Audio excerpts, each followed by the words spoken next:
Real Martinelli. It's now with Granit Xhaka. Is it going to be the third goal? It is the third goal. Granit Xhaka with it. That seals it.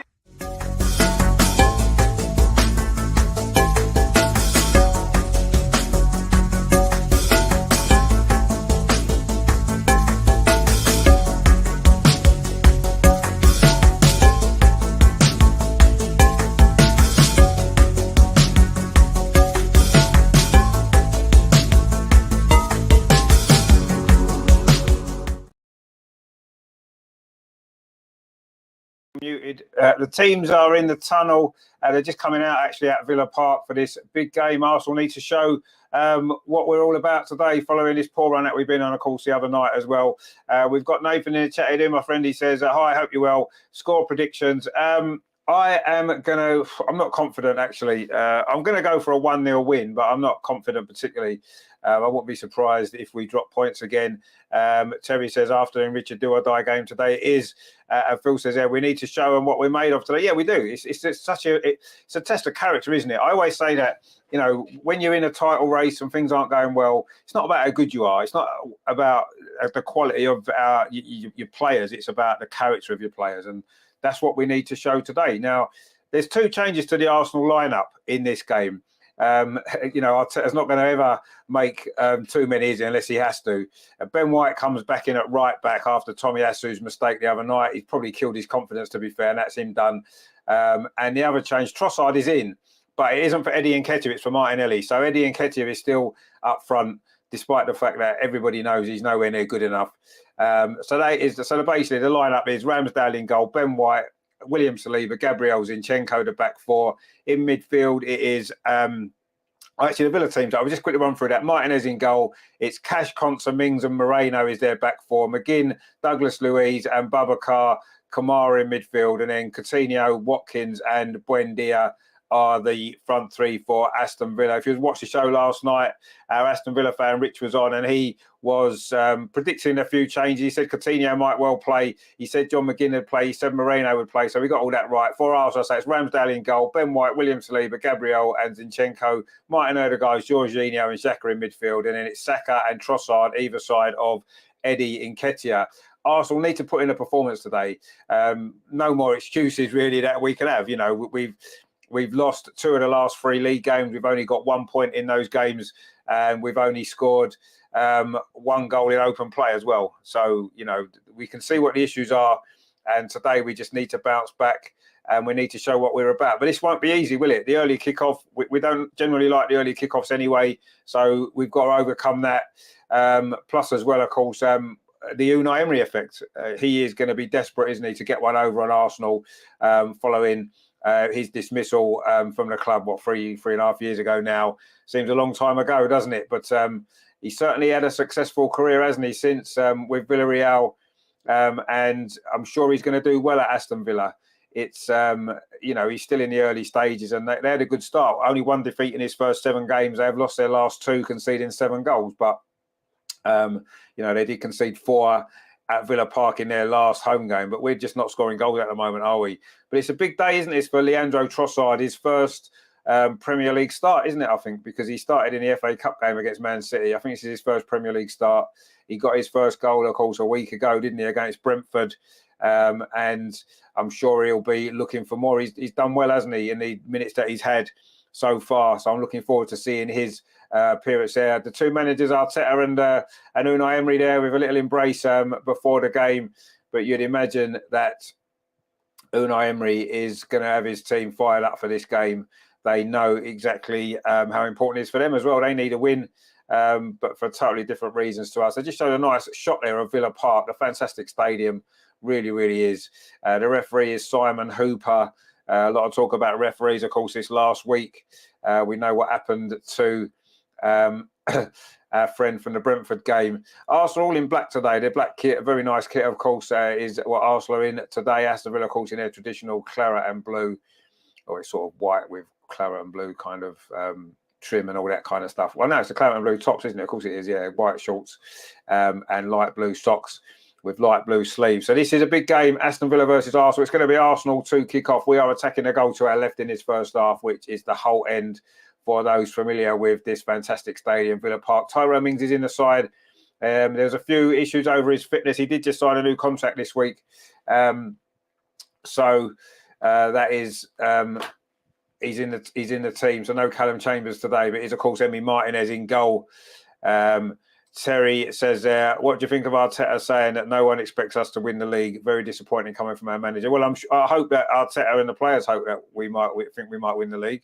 But I mean, I don't think anybody does think we'll win the league. Let's be honest. I don't think we will. I don't think too many people do, because we just don't have the experience. And as has been shown in the last few weeks, we don't seem to have the character either. But we'll see. There's still a long way to go. There's still a lot of points to play for.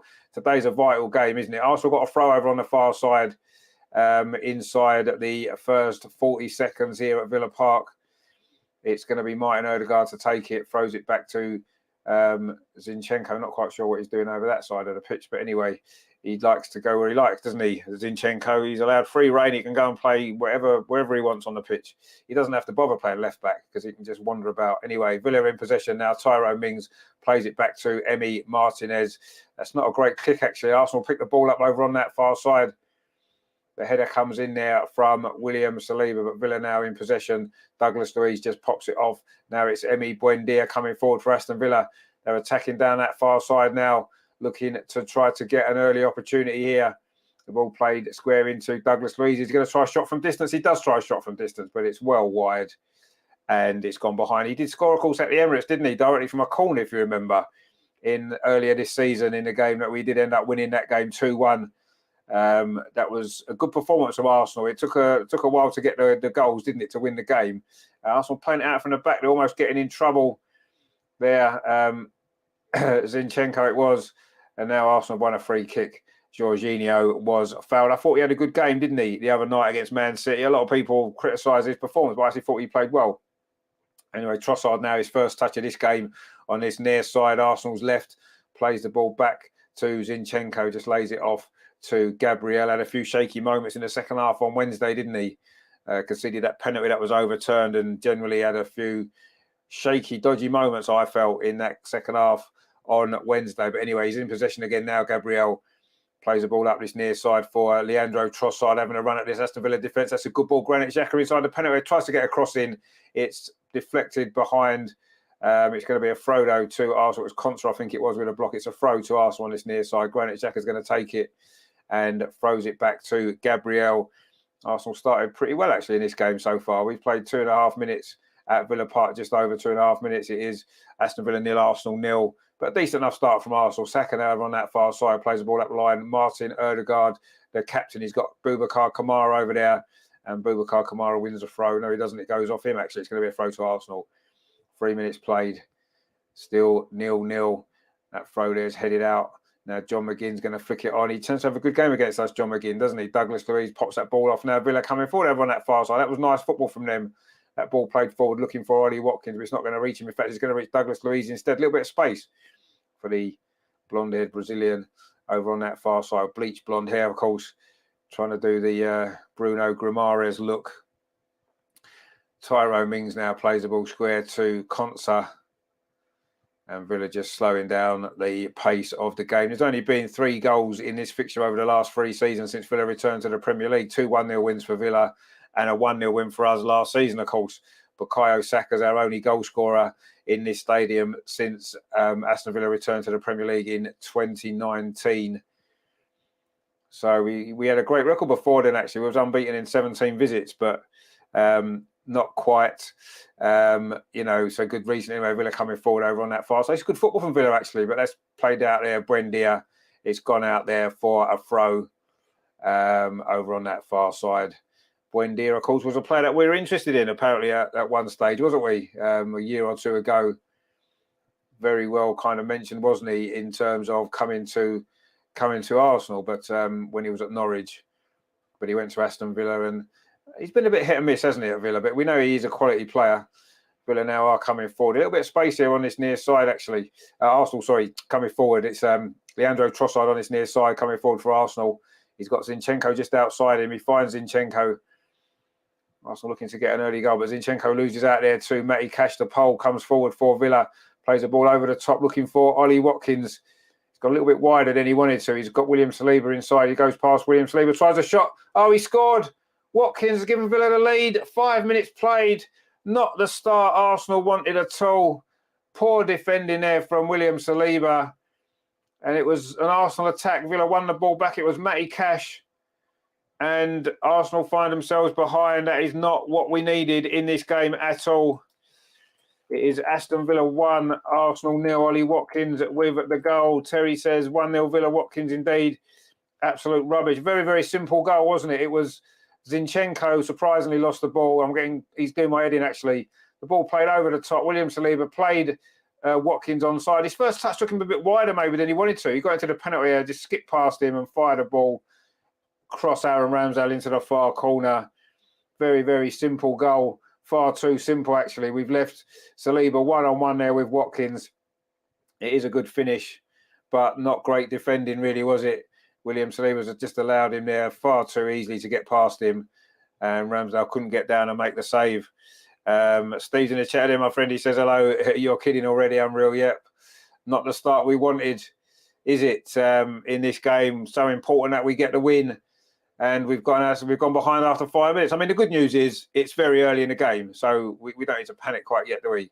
But the way we've been playing recently, the lack of goals, it isn't really the start that we needed, is it? And it is Aston Villa 1, Arsenal 0. Ollie Watkins after just 5 minutes. Wow. Odegaard's gone down now with a injury to his ankle by the look of it, or the back of his Achilles maybe. Anyway, Mikel Arteta is having a word with Ben White. He's been off form, hasn't he, lately, Ben White? And he got obviously left out of the side for the Man City game, but he's back today. Not sure that he could have done too much about that goal, actually. But anyway, Aston Villa actually have now scored the most goals inside the first 15 minutes, 9 in the Premier League this season, joined with Brighton, which is unusual, isn't it? John's in the chat. He says, just tune in, Richard. That's not good. No, it's not good, mate, at all. Really, really not good. We started quite brightly, actually. We're knocking the ball around pretty well, but just a simple long ball over the top. It was Zinchenko lost the ball. Matty Cash played the ball over the top, and Watkins scored. And Zinchenko is starting to annoy me, I must admit. He's in the centre midfield now, and he's supposed to be playing left back. And there's a big, massive gap in that position. And the ball's actually gone there, but Gabriel's across. It's going to be a throw to Arsenal, which Zinchenko is going to take. Steve says there, the players have walked under a ladder. It's crazy these 4 weeks. Well, is it? Is it really crazy? I'm not so sure if it is. As I said before, you know, it's about character in this part of the season. And you've either got it or you haven't. And we didn't have it last season. I don't know what made us think we were going to have it this season suddenly. Anyway, we'll see. There's plenty of this game left yet, isn't there? Terry says there, take nothing away from Watkins, but Zinchenko, Eddie and White shouldn't be on the pitch. Absolutely. Well, I don't know about Ben White. I'll maybe forgive him for the time being. I agree. Zinchenko is absolutely doing my head in. And Eddie, we just know isn't good enough as a striker, is he? And I would have thought Tyrone Mings is going to be on top in that particular battle today. I quite like that Contra as well, actually. And the other centre-back, he's pretty good, actually. Look at the Villa team. They've got some very good players, and you do wonder why they're not maybe a little bit higher up the league. And maybe now with Unai Emery that they'll start to improve, because they've certainly got some decent players. Trossard there just lost the ball. That wasn't a great pass to him from Granit Xhaka, actually. Douglas Luiz, of course, we were supposed to be after him, wasn't we? Do you remember in the transfer deadline day, was it in the summer, wasn't it, when there was talk that Douglas Luiz was going to come to Arsenal, but he hasn't done. He's playing in this Villa side today. Trossard's now done well on this near side. Trossard on the edge of the Aston Villa penalty. Can Arsenal get an instant response? The ball played into the box too. Eddie Nketiah holds it up well under pressure, but then loses the ball. And Villa can now bring it forward. Buendia. Villa trying to play in tight spaces and don't really get away with it. John says, with all due respect, now we know why City sold Zinchenko. Absolutely. Absolutely. I mean, I like his attitude. He's got a winning mentality. There's no doubt about that. But he's just a liability for me. I'm sorry. He is a liability. Steve said, I think you're right, John. Yeah, I think John's definitely right. I totally agree. Let's face it, City aren't going to sell a player that they think is good enough to do a job for them. They're just not, are they? Yes, people look at Jesus, and Jesus is a very good player, but they got Haaland. So that's the reason why they let Jesus go. That's the only reason, isn't it, to be honest? Anyway, here's a free kick to Aston Villa, which Emi Martinez is going to take. He goes long up this near side, and the ball's gone out for a throw to Arsenal. He's looking for John McGinn. John says there, Leicester put 4 past Villa, and they're up next. Well, Leicester in good form. They put 4 past Villa and Spurs in the last 2 games. So they're in good form, aren't they, Leicester? Not an easy game at all by any means. And you're absolutely right. Put under pressure there, Ramsdale. Watkins just got away with it, managed to shepherd the ball out to that far side to Ben White. Arsenal looking all over the place at the back again, as we were the other night. Now Jorginho, though, plays the ball square to Granit Xhaka. Now Zinchenko up this near side, coming forward for Arsenal, just plays a simple ball up to Trossard. He's going to try and have a run at Matty Cash. Trossard delivers a ball, but it's not a great ball. Konsa heads it away. And Villa trying to bring the ball forward there with Buendia, but good play that was from Jorginho. Zinchenko in possession now, very central. Jorginho again plays the ball over top. It's a good ball. Ben White on the far side. Ben White plays it across. And Eddie has somehow missed from about a yard. He's hit the crossbar. Was he offside or was Ben White offside? But Eddie's still got to score that anyway. Let's have a look at the replay here. Oh, I think he might just have been offside, actually. It's a good ball from Jorginho to Ben White. Played it across the box. And Eddie with a diving header.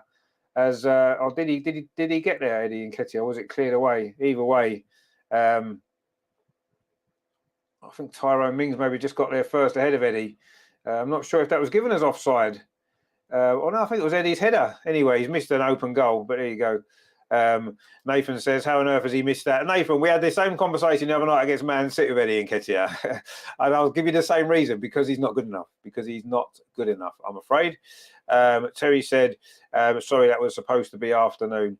Did I miss that comment, did I? I can't remember anyway. John says, I hate saying it, but Gary Neville will be loving this. Well, I don't really care too much what Gary Neville thinks, if I'm totally honest. Anyway, Villa are in possession again. Arsenal looking to try. That was a good move from Arsenal, actually. And Nathan says, yes, we did. Indeed. And I'm sure we'll have that conversation again pretty much every week till now, until the end of the season, or until Jesus is fit. Anyway, Xhaka now coming forward on this near side, tries to get a cross in. Douglas Luiz, a crossover with a good block. John says, Eddie Nketiah couldn't score in a nightclub. He couldn't score in Hollywood's in Romford. That's how bad he is. But yeah. Anyway, it's a corner to Arsenal, which Trossard is going to take from this near side. So it's going to be an in-swinger with his right foot. Can Arsenal find a way back? We've played nearly 13 minutes. It hasn't been great from Arsenal. We are 1-0 behind. A short corner. Gets it back again. Leandro Trossard does. Can he get across with his left foot? He does. Towards the far post. It's headed down to the edge of the 6-yard box, but Villa managed to clear it away. I think it was Eddie's header at the back post. Saka now with a ball back in. Not a great cross this time. Headed away. And Martin Odegaard now in possession finds Jorginho for Arsenal. Plays the ball up the inside. That's a good ball to Trossard. Trossard's ball across the penalty area. Low cross into the near post. Eddie's there, but he gives the ball back to Aston Villa. And now Ollie Watkins can try and come forward, but that's a loose touch and Arsenal win the ball back again. Trossard again picks it up. He's having a decent start to this game, Trossard. So is Jorginho, actually. Plays it square to Martin Odegaard. And Arsenal now looking to pin Villa back. Zinchenko plays the ball forward there to Eddie Nketiah. Terrible touch from Nketiah. And Aston Villa can clear the ball away. He's got to do better there, Eddie, as he's got to do better all round, really. Villa playing well in tight spaces there to get the ball out. Douglas Luiz plays it back to Konsa. Now Matty Cash. Good play this from Villa. But Trossard there has blocked that ball, but it has gone out for a goal kick to Aston Villa. It was Matty Cash's assist for the goal, of course. Won the ball off Trossard, lobbed it over the top, and that was how they scored. In fact, it was off Zinchenko, wasn't it? Of course it was. They're just showing that again now. And then a simple long ball over the top. And Ollie Watkins with the left-footed finish across the goalkeeper. Steve says there, you won't, what they say when you're bad, you can score for drug dealer. Yeah, maybe. Anyway, Arsenal with a throw on the far side. Ben White takes it in to Bukayo Saka. It just runs away from him, and Villa managed to get the ball away. We've picked it up again now, though. Again, it's Ben White over on that far side. Granit Xhaka picks over on that far side, but Villa are across. Good defending there from... not sure it is, actually. Anyway, it's going to be a throw to Arsenal. Right by the corner flag. Ben White's going to take this. It is Aston Villa 1, Arsenal 0. 15 minutes played at Villa Park. Not at the start that Arsenal needed. That's flicked on there, though. Douglas Luiz heads it out only as far as Gabriel plays it in to Martin Odegaard. He tried to thread the ball through to Saka, didn't quite get there. Jorginho's picked it up, though. Now it's with Ben White over on that far side. Ben White is played back. It's only a poor clear. Saka's in. It's the equaliser. It's 1-1. Bukayo Saka with the goal. Instant shot. Without this boy, we would be really struggling. What a goal that is, actually. Brilliant, brilliant strike. Arsenal level, 15 minutes played.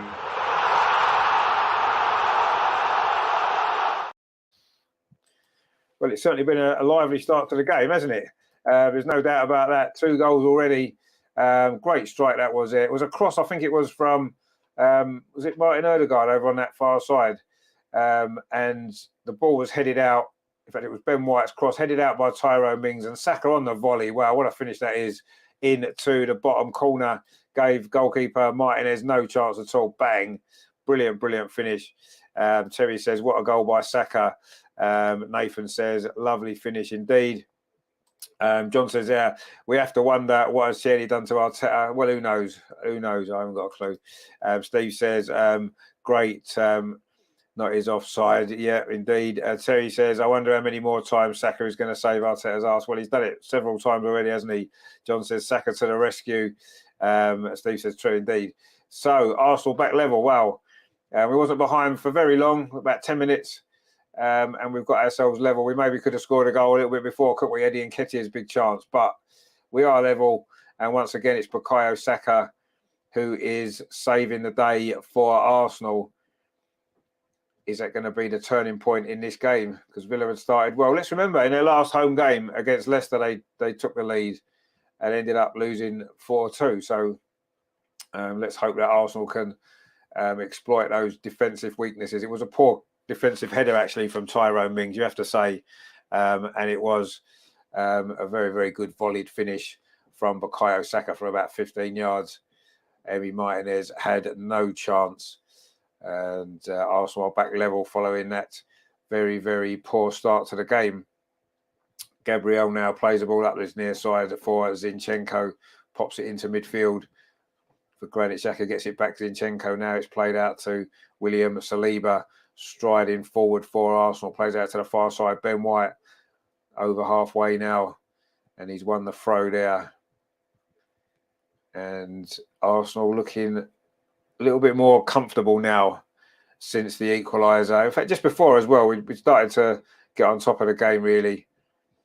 Zinchenko now again very central. Is he going to try a shot from distance? He is, but it's straight at Emi Martinez. Comfortable save for the Argentinian World Cup winner, of course.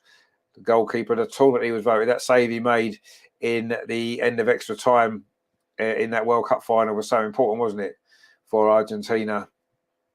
And of course, they ended up winning the penalty shootout, as we know. Villa trying to play it out from the back. And I'm sure the Villa fans have a heart attack every time. And Martin Odegaard has won the ball.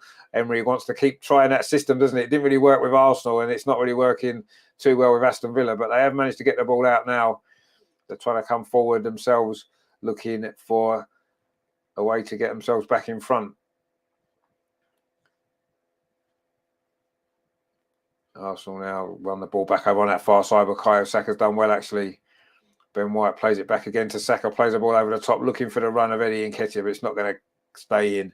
It's gone out for a throw to Aston Villa. Steve says there, now got to fire up. Yeah, no, you're right. We need to push on from this, and we need to find a way to win this game. But we put ourselves in with a chance, haven't we, following that really, really poor start. The last thing we needed to do was go 1-0 down so early. But fair play, we've battled ourselves back and we've got level. But there is still such a long way to go in this game. Bukayo Saka has now just got injured over on that far side, holding his left ankle. Another bit of rough treatment on him there. Seems to be standard these days, doesn't it? It was a 50-50 there. It was Moreno, it was the new signing, and Saka there. And Saka's come off worse. He's trying to be helped to his feet by Tyrone Mings. But Saka not very happy about that, and he's hobbling a little bit. But let's hope he's going to be okay. I'm sure he will. Having just scored at that fantastic goal, second goal of the week for Bukayo Saka, and that is only the second. Well, we've scored 3 goals in the last 5 games, and Saka scored 2 and set up the other one. So he's so important, isn't he? Anyway, Zinchenko now on his near side lines up a cross, and that's a terrible cross. It's gone behind for a goal kick to Aston Villa. But yeah, Saka's he's pretty much the only player who's firing at the moment, isn't he? It just bounced up nice for him, and he smashed it in with his left foot in the top corner. The goalkeeper had no chance.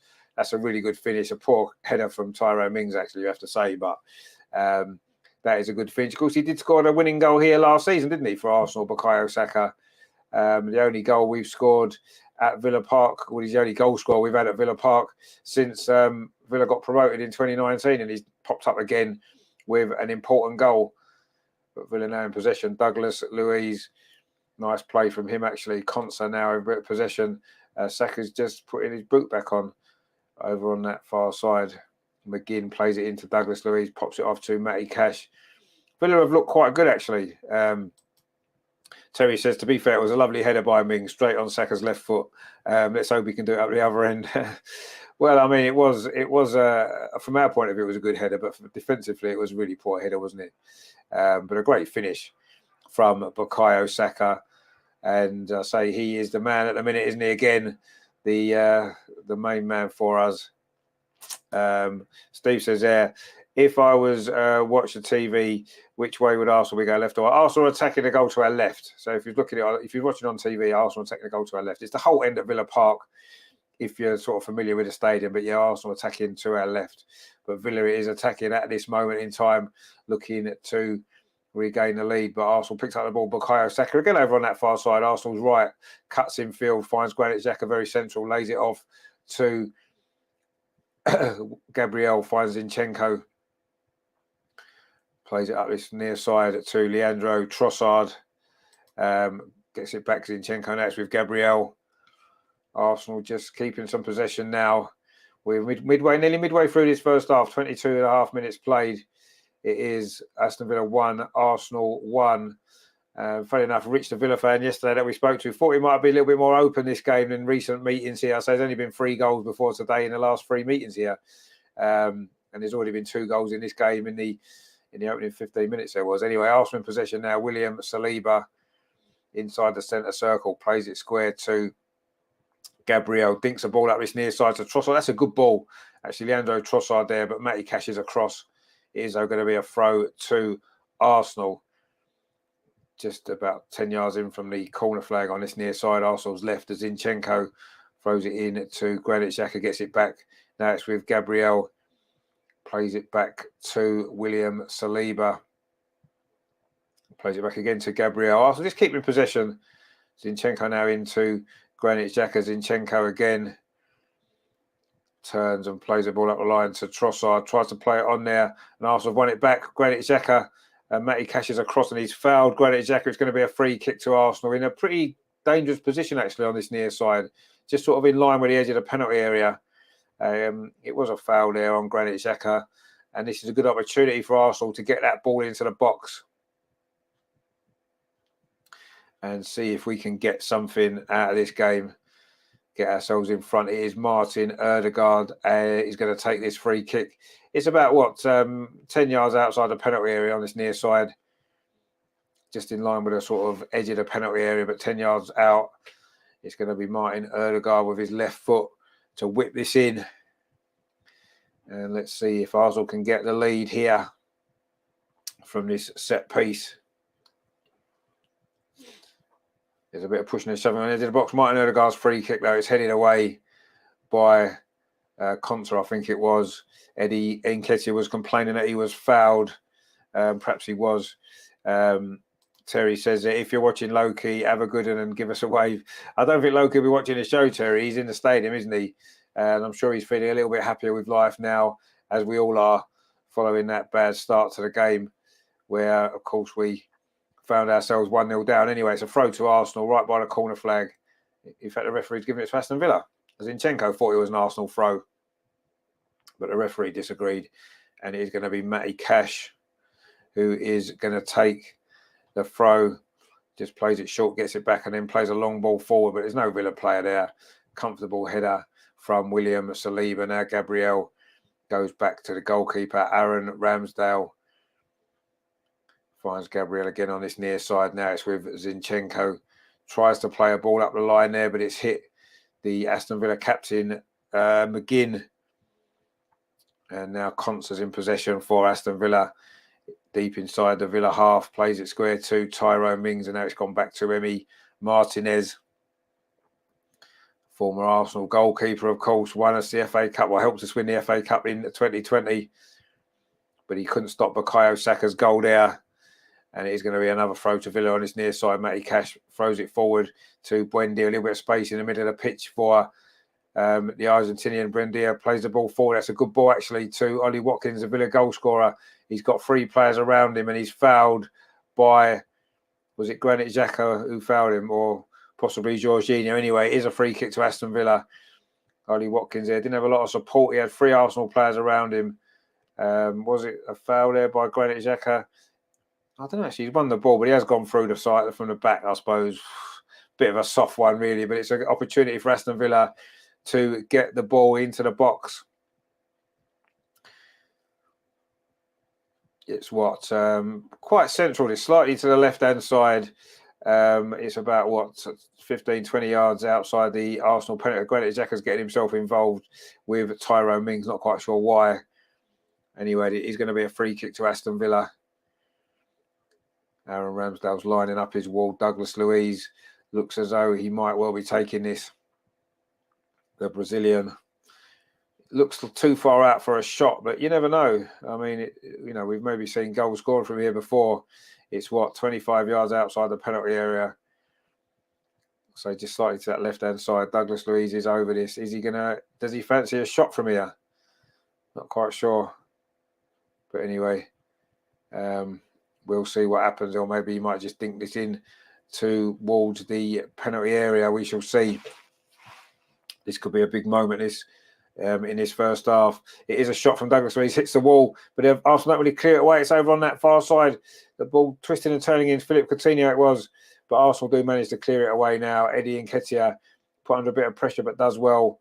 Arsenal playing well in tight spaces as well, but brilliant play from Bukayo Saka. Plays the ball forward, gets it back again. Saka over on that far side.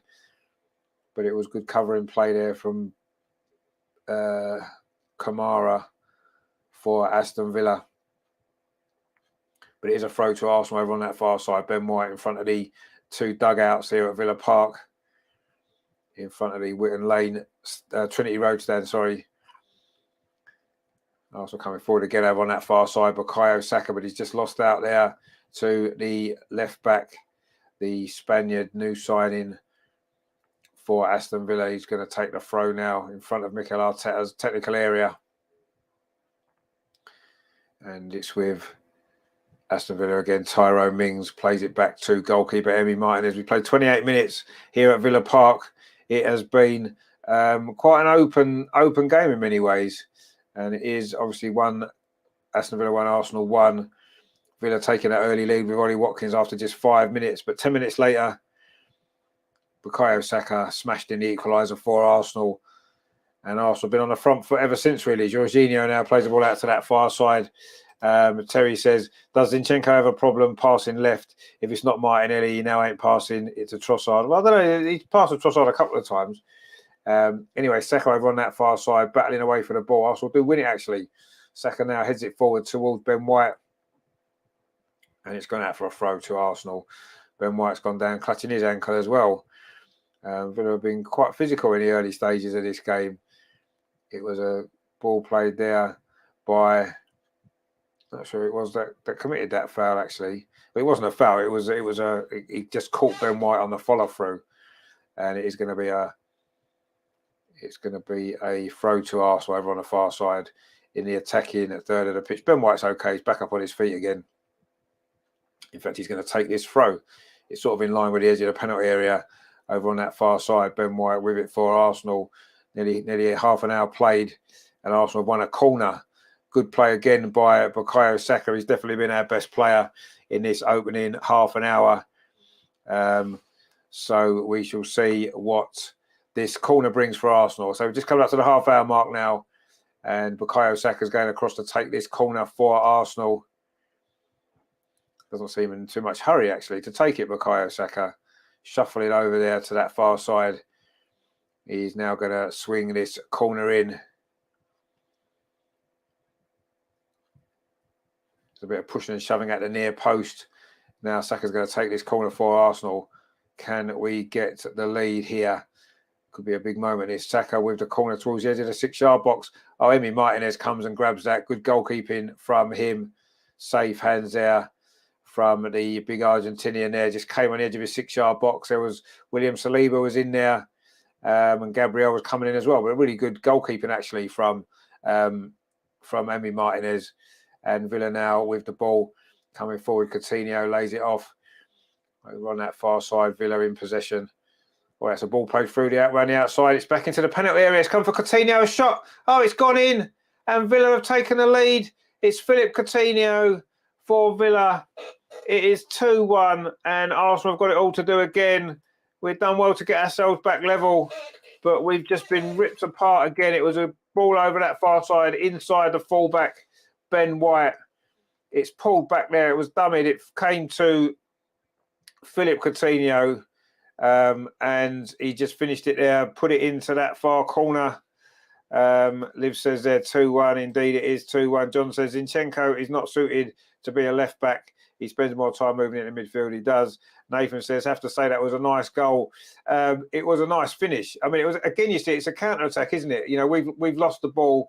And they've come forward. That was a good play actually over on that far side. Ben White got sucked in and the ball played across. A lovely dummy there. I don't know if it was Buendia with the dummy, and a good finish from Coutinho actually. It was a nice dummy, and Coutinho there just sent Ramsdale the wrong way. It was a good finish there from the Brazilian. And Arsenal have conceded a second goal here, and it's 2-1. John says Villa scored, and Steve says that fast. Indeed, it was. And Arsenal again have gone behind. Phil says, get Tierney on. Yeah, maybe. I mean, Zinchenko wasn't really necessarily at fault for that goal, particularly because it was down the other side of the pitch. Ben White got caught out, actually. But again, it's poor defending from Arsenal. Steve says, unreal. I was just going to write Arsenal 2-1 would be good at half-time. Well, it would have been really nice at half-time, but it's obviously it's not going to be, is it? Because Arsenal are now 2-1 behind, and we've got to try and fight to get ourselves level again for the second time. We responded pretty well initially to going behind, and we got ourselves level, but you have to say that that was another goal we've conceded on a counter-attack. But it was a well-worked goal and a good finish. And Villa coming forward again. Arsenal lost the ball, but quickly won it back. Jorginho there finds Martin Ødegaard. We'll play that to the far side again. It is with Bukayo Saka. Drills a ball across the box. It would have been a good cross, actually. Tyrone Mings defended that one well. And Arsenal coming forward again over on that far side. Ben White keeps it in, but he can't really do much with it. Although it's going to be a throw to Arsenal. John says there, Arteta will wait until the last 5 minutes to make subs. Well, potentially he might do. We'll see. Nathan says, you talk about character. We'll see what their character is like. They're in a game here. Well, yeah, exactly. We will see what the character is like. 100%, you're right. I mean, you know, we showed a bit of character to come from 1-0 down, didn't we? And to get back level. So perhaps we can again. But this is a real test, isn't it? It's a test of character. It is, you're absolutely right, and that's what we need to start showing a bit more, really, don't we, in this game? I think that's obvious, and we need to certainly defend better. We defended poorly against Manchester City, certainly in that second half, and we haven't defended great here so far in this first half, have we? You know, we conceded 3 on Wednesday. We've conceded 2 already in this game. And defensively, we've not looked particularly great. You have to say we haven't. Anyway, Gabriel now in possession for Arsenal, bringing the ball forward, plays it square instead, though, to William Saliba over on the far side. Saliba bringing it forward. He's got Gabriel again in space. Is he going to find him?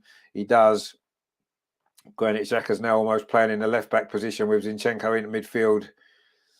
And Xhaka's pushing on a little bit actually up this near side. Saliba, though, not giving a ball particularly early and almost getting caught out actually there. But Arsenal do manage to keep possession. And Jorginho with that long ball over the far side looking for Saka again. Can he get him behind? He can't. That's good defending actually there by the left-back. And then Emi Martinez kicks it out for a corner to Aston Villa. It's Moreno, the left-back. Did well there, actually. He showed a lot of pace there to get there. Just ahead of Bukayo Saka. Won the ball. And then Martinez has put it behind for a corner. John says, these are schoolboy errors costing Arsenal. This is like defending of the old days. Well, it's not defending of the old George Graham days, that's for sure. Very poor defending is what it is. But yes, we've got a corner anyway over on this far side again. Well, I think our last corner led to Aston Villa's second goal, didn't it, on the counter-attack? So we'll see. Anyway, it's going to be Bukayo Saka with it again. If we're going to get another goal, you imagine he's going to have some sort of part in it. He plays a low corner this time, not a very good corner. It's cleared away by Aston Villa, but Ben White's there for Arsenal and plays it back to Aaron Ramsdale. Phil says there, someone's kidnapped our defence and replaced them with lookalikes. Well, it's not. Yes, we're making individual errors at the back, absolutely.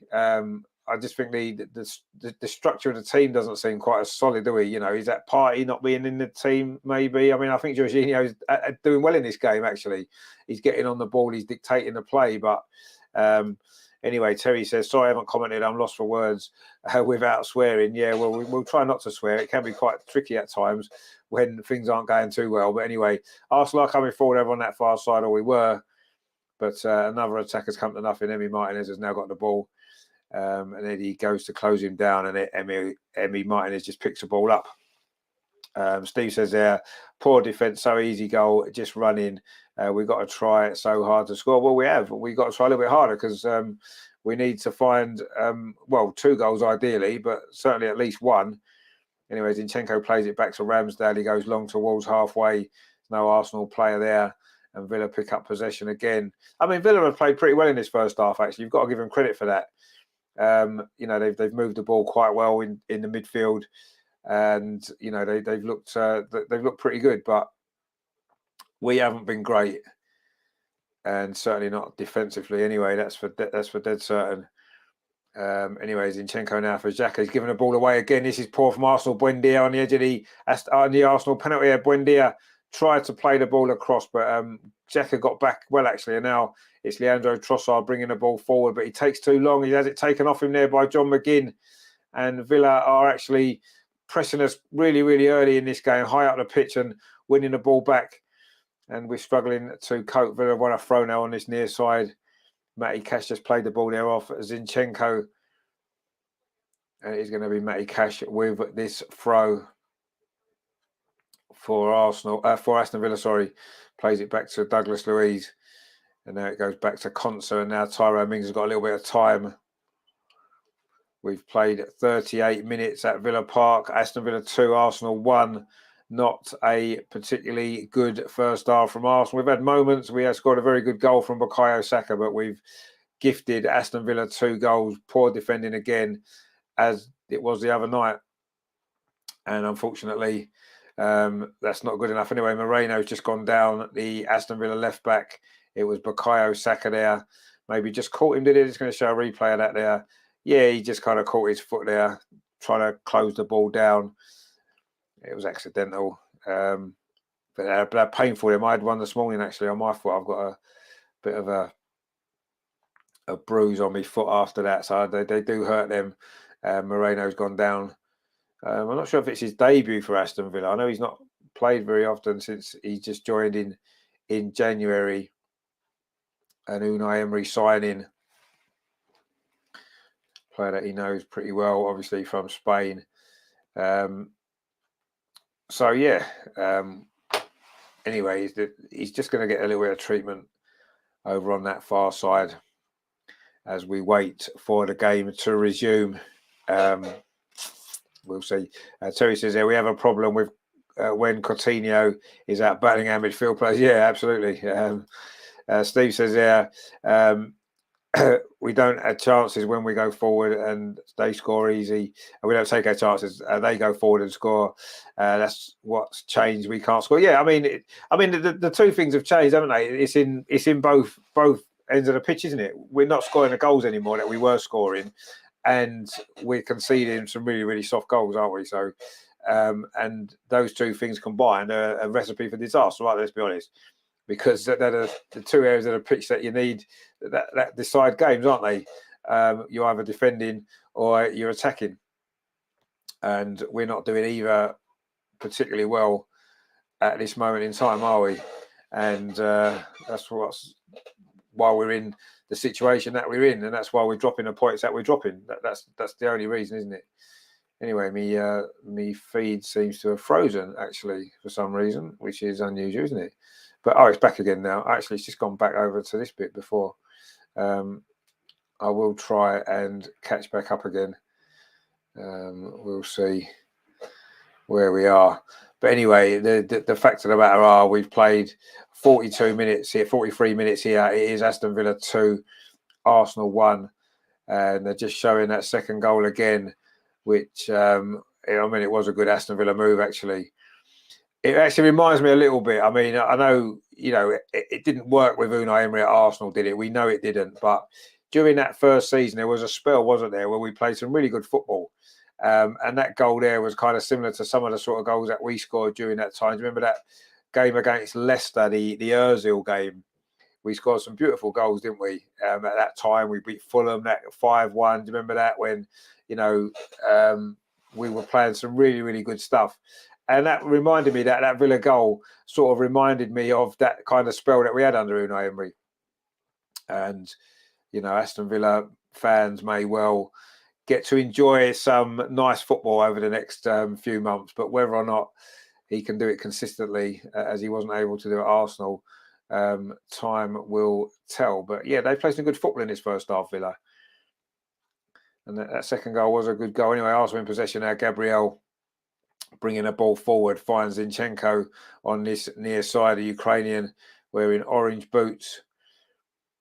Moves infield and then plays the ball square to William Saliba. Goes out to that far side, Ben White. Saka's dropped in for him, but instead he plays it to Martin Ødegaard. Now it's with Saka. Tried to thread it back up the line again, and Saka's just won a throw for Arsenal. We're into the last 20 seconds of normal time at the end of this first half. Aston Villa 2, Arsenal 1. Not the first half that we were hoping for.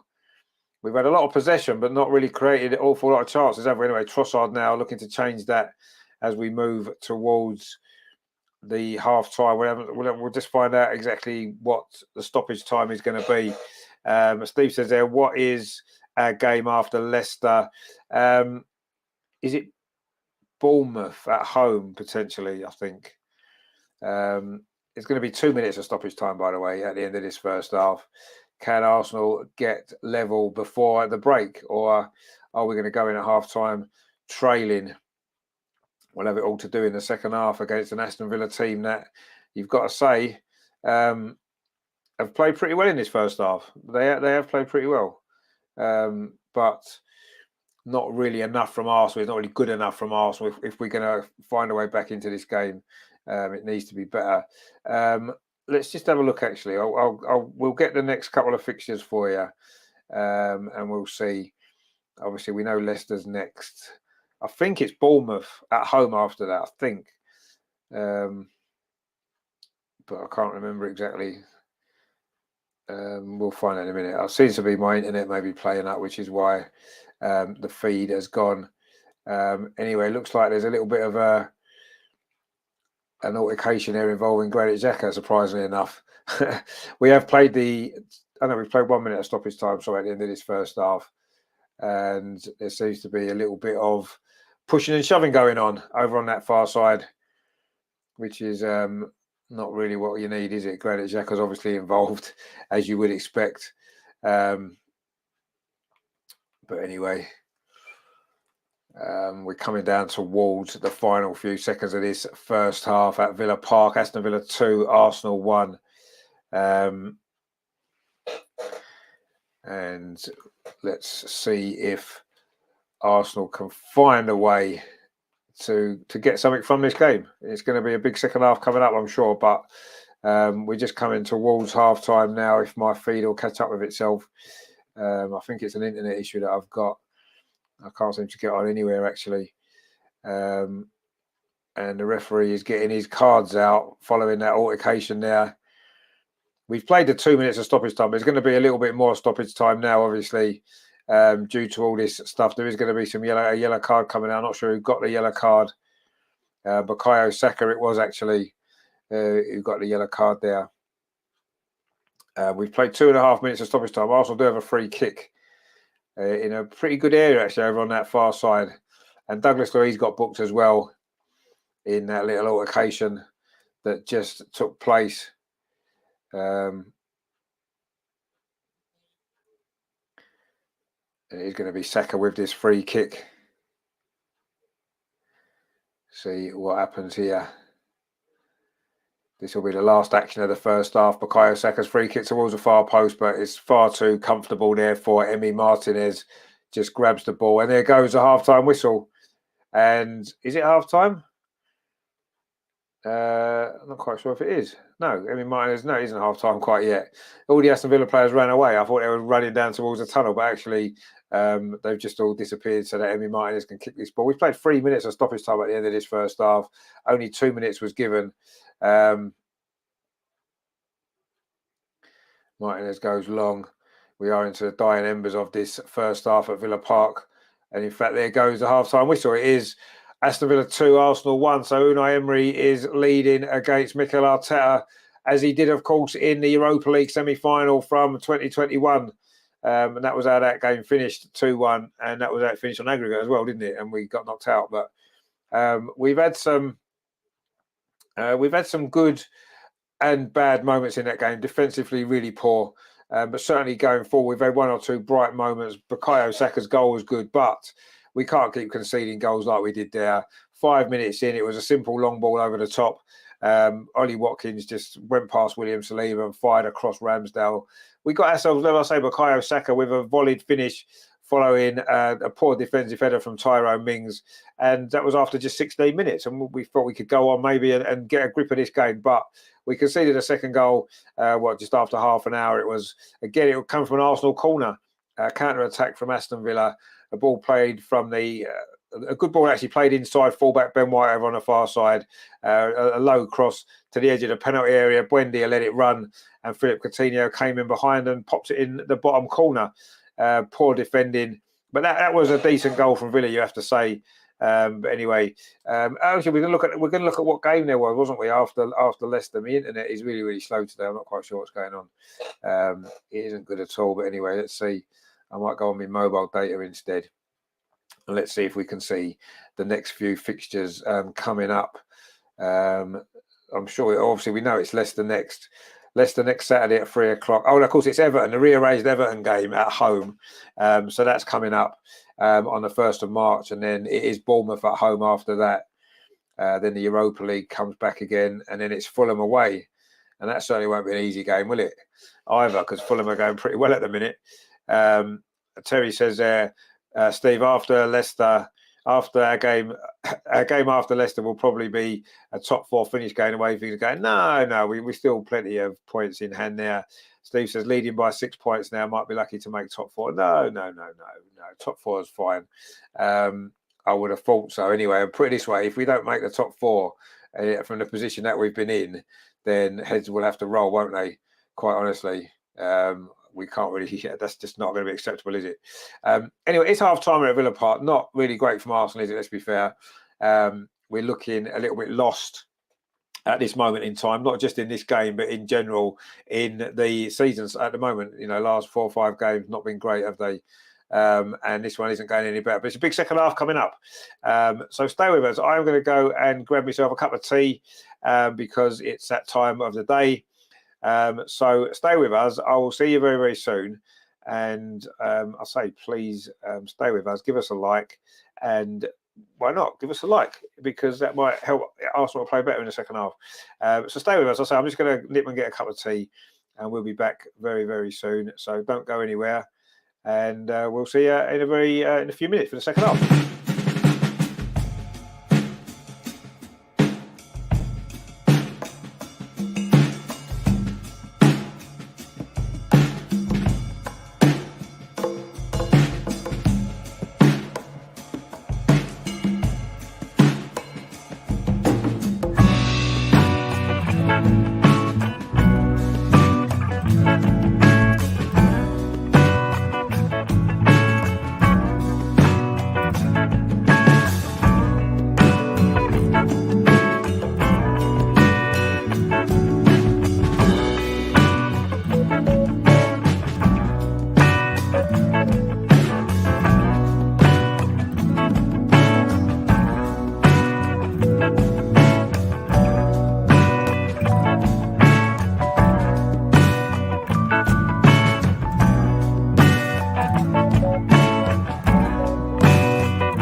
Hello, Ian. Welcome back. We're getting ready for the second half. We've had a few comments coming actually during half time now.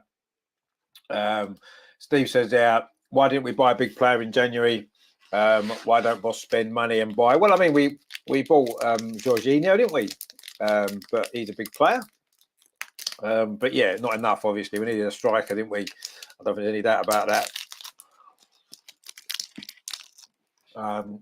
John says, yeah, remember last season when Arteta surrendered the FA Cup v Forest and form collapsed after that? So this season, you're right. Very similar. But James in the chat, how you doing, mate? He says, hi Rich, what's it like during the game? Looks like I missed the goals. Yeah, not great, really. Poor defending. But anyway. Leander says here, the way I look at it, we can only give our support. The more support we give, the better the team will do. Well, they've had pretty good support this season. We've had pretty good support in the last few games. A bit more to it than just that. But I agree, yeah, we need to support the team, of course. Cuthbert says there, he should remove Jorginho and put Zinchenko in the middle with Xhaka, then put Tierney on. Oh, too many left-footed players there, though. I think not enough balance. I do kind of agree with you to a certain degree. I would maybe take Zinchenko off and bring Tierney on. That's what I would do. Dan just says, we are critics after the event. Well, of course. We can't be critics before the event, can we?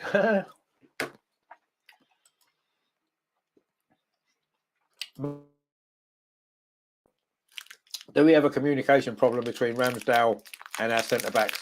A fair bit of naive defending. Well, they shouldn't be, should they, by now? They played together long enough. I'm not sure. Very, very poor, though, isn't it?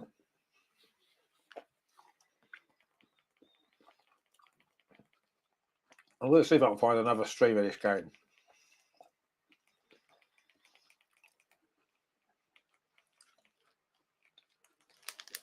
Because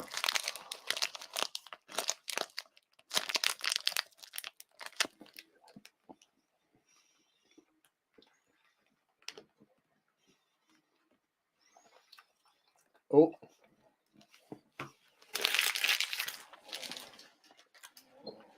typical that, isn't it? You just start saying look for another stream and then the original one comes back on. But you've already clicked off it. Have a look. Not that it's working particularly well. But anyway, the second half has started, by the way. It is 2-1 still to Aston Villa. We haven't missed anything. I don't know if there's been any changes at half time. I'm going to check on BBC Sport.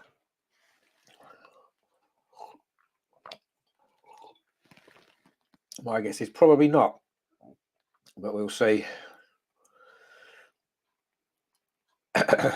No changes at half time. It is still 2-1 to Aston Villa. And we've played 48 minutes. My stream had stopped working. I didn't realise the second half had started. Plus, I've been eating my Yorkie, and I was distracted by that. But I just got him from football. So,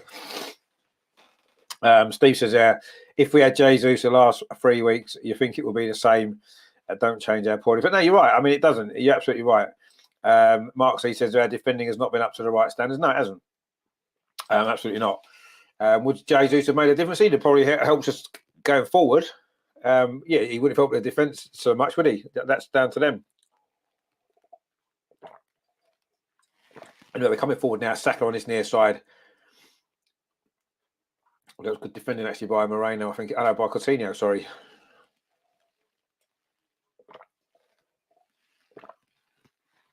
Oh, that's a nice cup of tea, that, to be fair. Lovely. Let's hope that the cup of tea wakes up the team and all, and we start to play better. Anyway, Saliba now plays it back to Gabriel. We've played 49 minutes here at Villa Park. It is Aston Villa 2, Arsenal 1. All the goals came in that first half. A mixed first half for Arsenal, really. Some good moments, but some really, really poor moments defensively, certainly.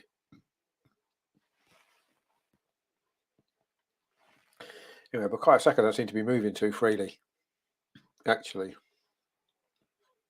which is a bit of a worry because he is pretty much our hope, isn't he, of getting something out of this game. Anyway, Martinez now with the ball plays up this near side.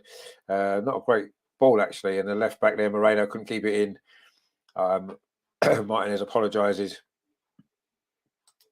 Steve says here, you should tell them 10 minutes if we are switched on. They score, it's over, sorry.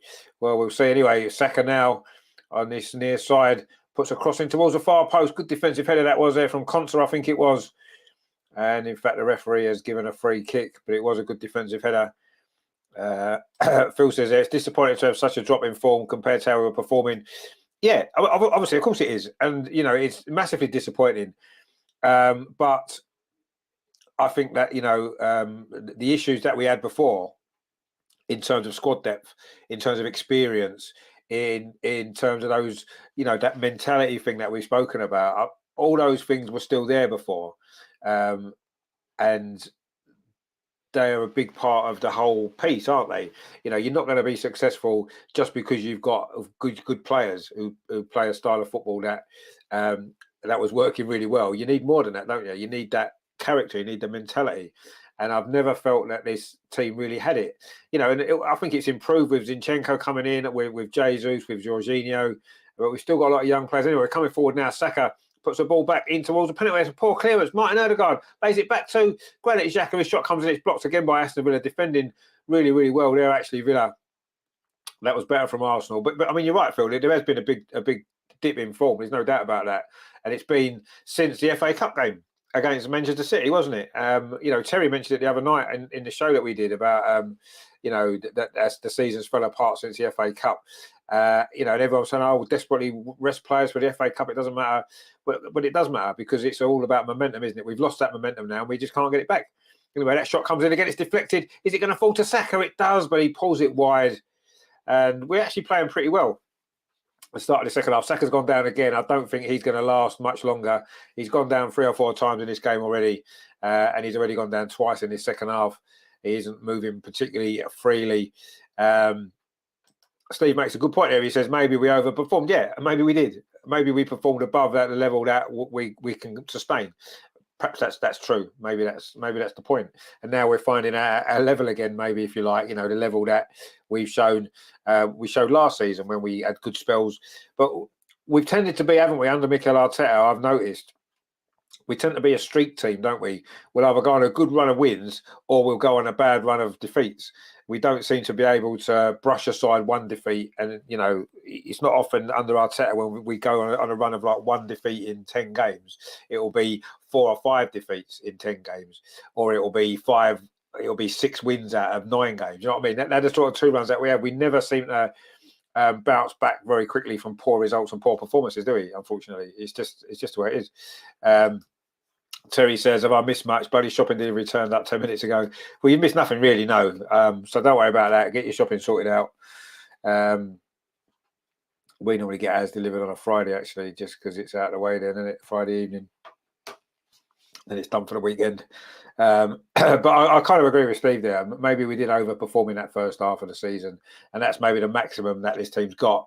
And you can't perform over your limits, can you, for a whole season? It's impossible. But who knows? You know, there's still a long way to go. But what we need to do is we need to find our form quickly so that we can get back on a run again, because that tends to be what we do, don't we? We did it last season. It cost us in the end, didn't it? There was that poor run. Was it 3 defeats in a row, wasn't it? That cost us a top 4. And then, of course, 2 defeats in a row right at the very end of the season as well. You know, we started off with 3 defeats in a row last season, didn't we? And this is what we can do. This is where we are as a group still. And I always said this, you know, when we were clear at the top of the table, that out of all the teams looking to win the title, mainly as a Man City, we're the team that's more likely to go on a run of of defeats like that, aren't we? The Man City are. Man City lose games, but they'll lose a game and then they'll win the next one. And we lose a game and we lose the next one and we lose the next one after that, don't we? That tends to be what we've done. It's a historic thing with this team and this manager.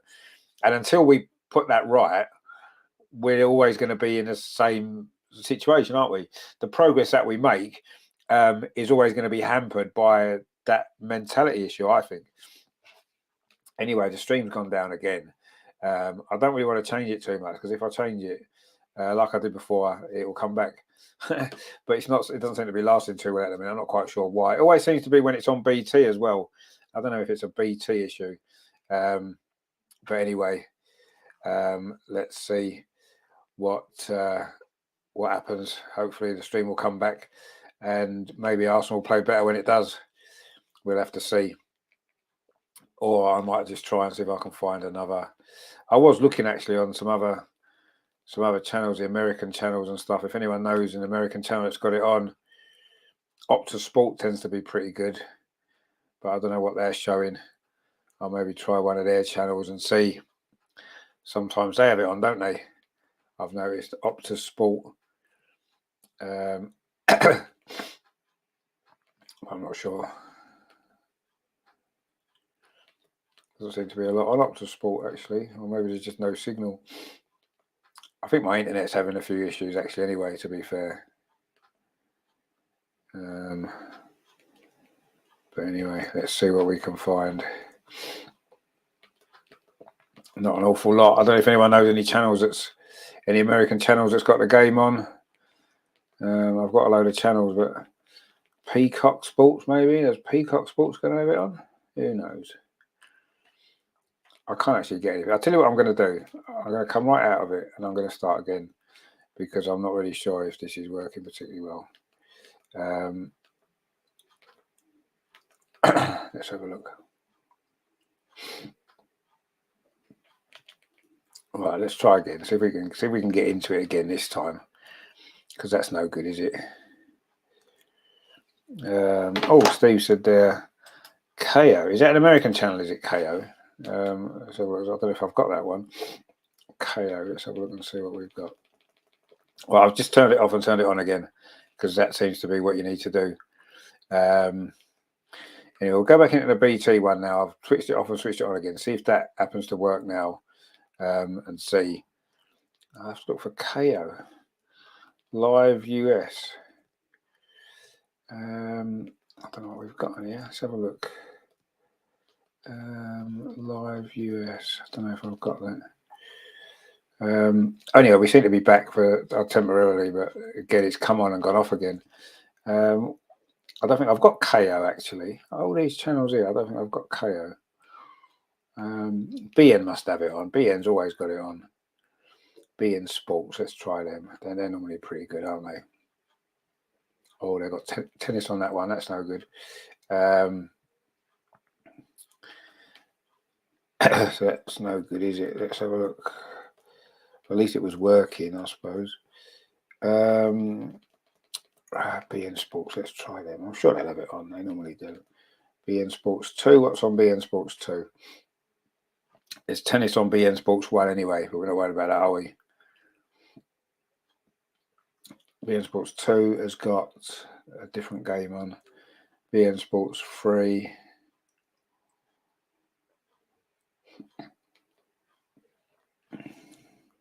What's on there? Not really sure. Not a lot at the minute. To be fair, it might just be my internet, if I'm honest. Not really sure what's going on with it. It's just not playing ball at all.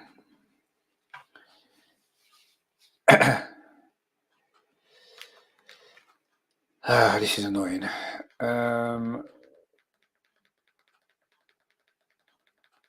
Let's have a look. I might have to go back to BT again just to see if I can get it to work.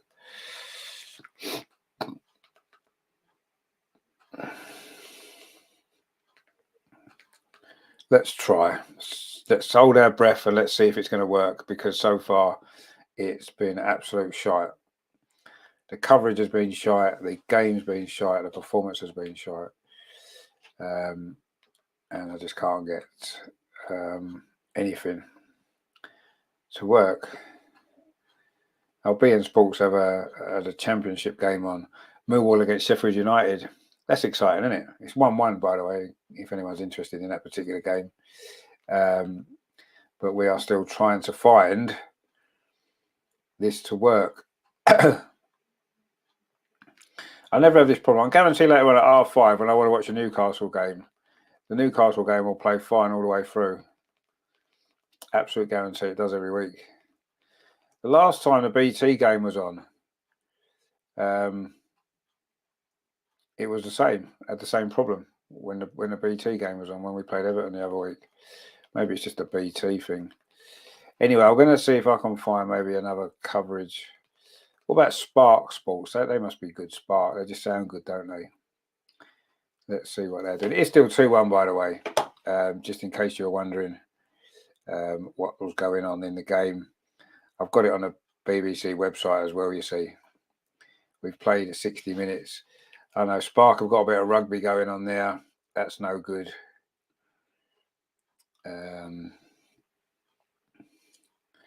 That's Spark Sports 1.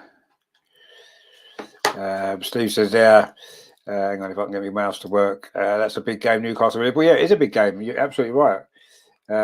It's such a big game. I'm sure that the stream will work, whereas it doesn't seem to want to work on BT. And to be fair, I don't know if it is on Spark Sports or Opta Sports. What about Now Sports? Now Sports must have it on, surely. They just sound good, don't they, now? But it's not actually doing anything. Arsenal have just scored, by the way. Arsenal have just scored. I haven't seen the goal. It is Zinchenko that scored.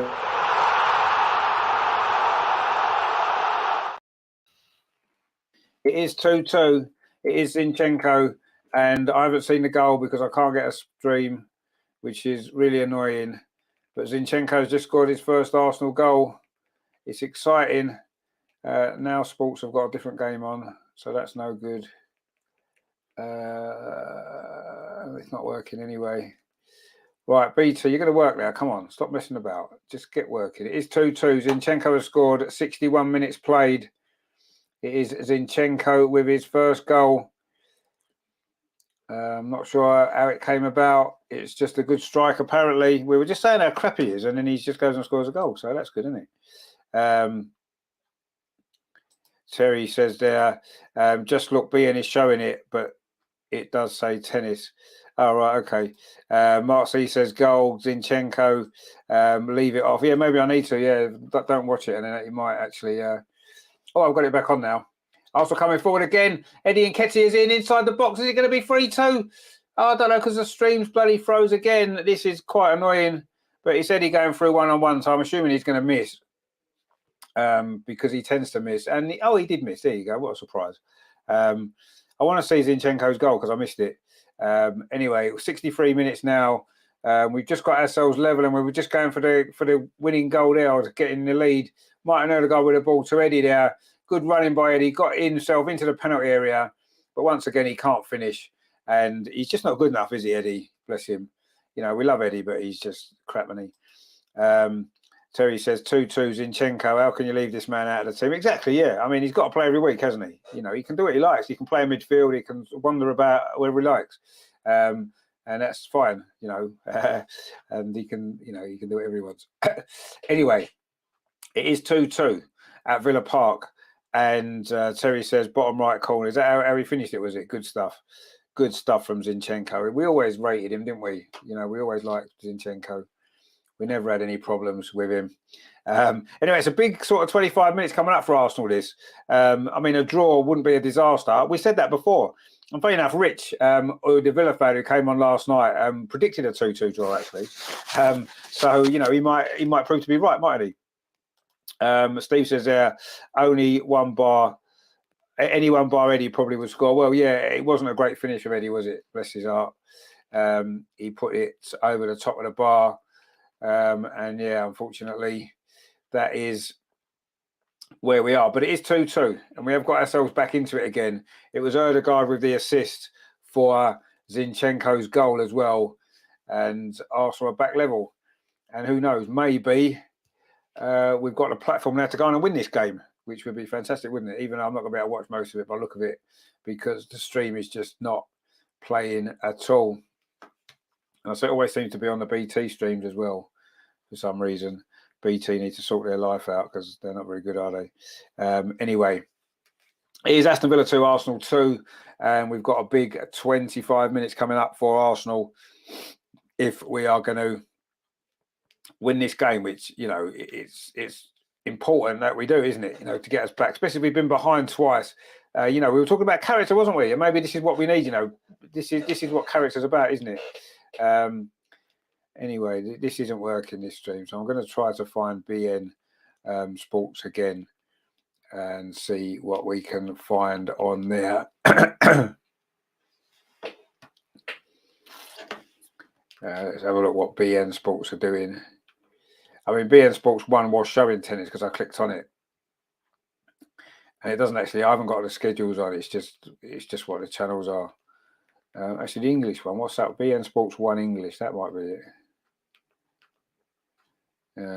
But it's not finding anything. Oh, I've got it on BN Sports. Here we go. Anyway, we just Douglas Luiz is going off now for Aston Villa. In fact, they're making 2 changes. Leon Bailey's one of the players coming on, and Leandro Dendoncker is coming on as well for them. Douglas Luiz has gone off, and I didn't see who else went off actually. But Dendoncker's come on. Buendia's gone off as well. And Dendoncker and Bailey have come on. So double substitution for Aston Villa. We have played 66.5 minutes. It is Aston Villa 2, Arsenal 2. And Arsenal now looking to try to find the winning goal, perhaps that's going to put us 3 points clear at the top of the table with that game in hand. Cross comes in. In fact, we have a game in hand. This is our game in hand, isn't it, technically? Anyway, Arsenal putting the pressure on again, as Jorginho does well, finds Ben White on this near side. Ben White sort of held up actually there. And then is there a foul? There is a foul on Bukayo Saka by Moreno. Those two have had quite a battle, haven't they? Alex Moreno and Bukayo Saka. John says there, Zinchenko is being played out of position. He was signed by City as a midfielder, not as a left back. Well, I don't know really. He's kind of that hybrid role, isn't it? Where he plays left back, but he's always dropping into midfield. And that's what he did for Man City.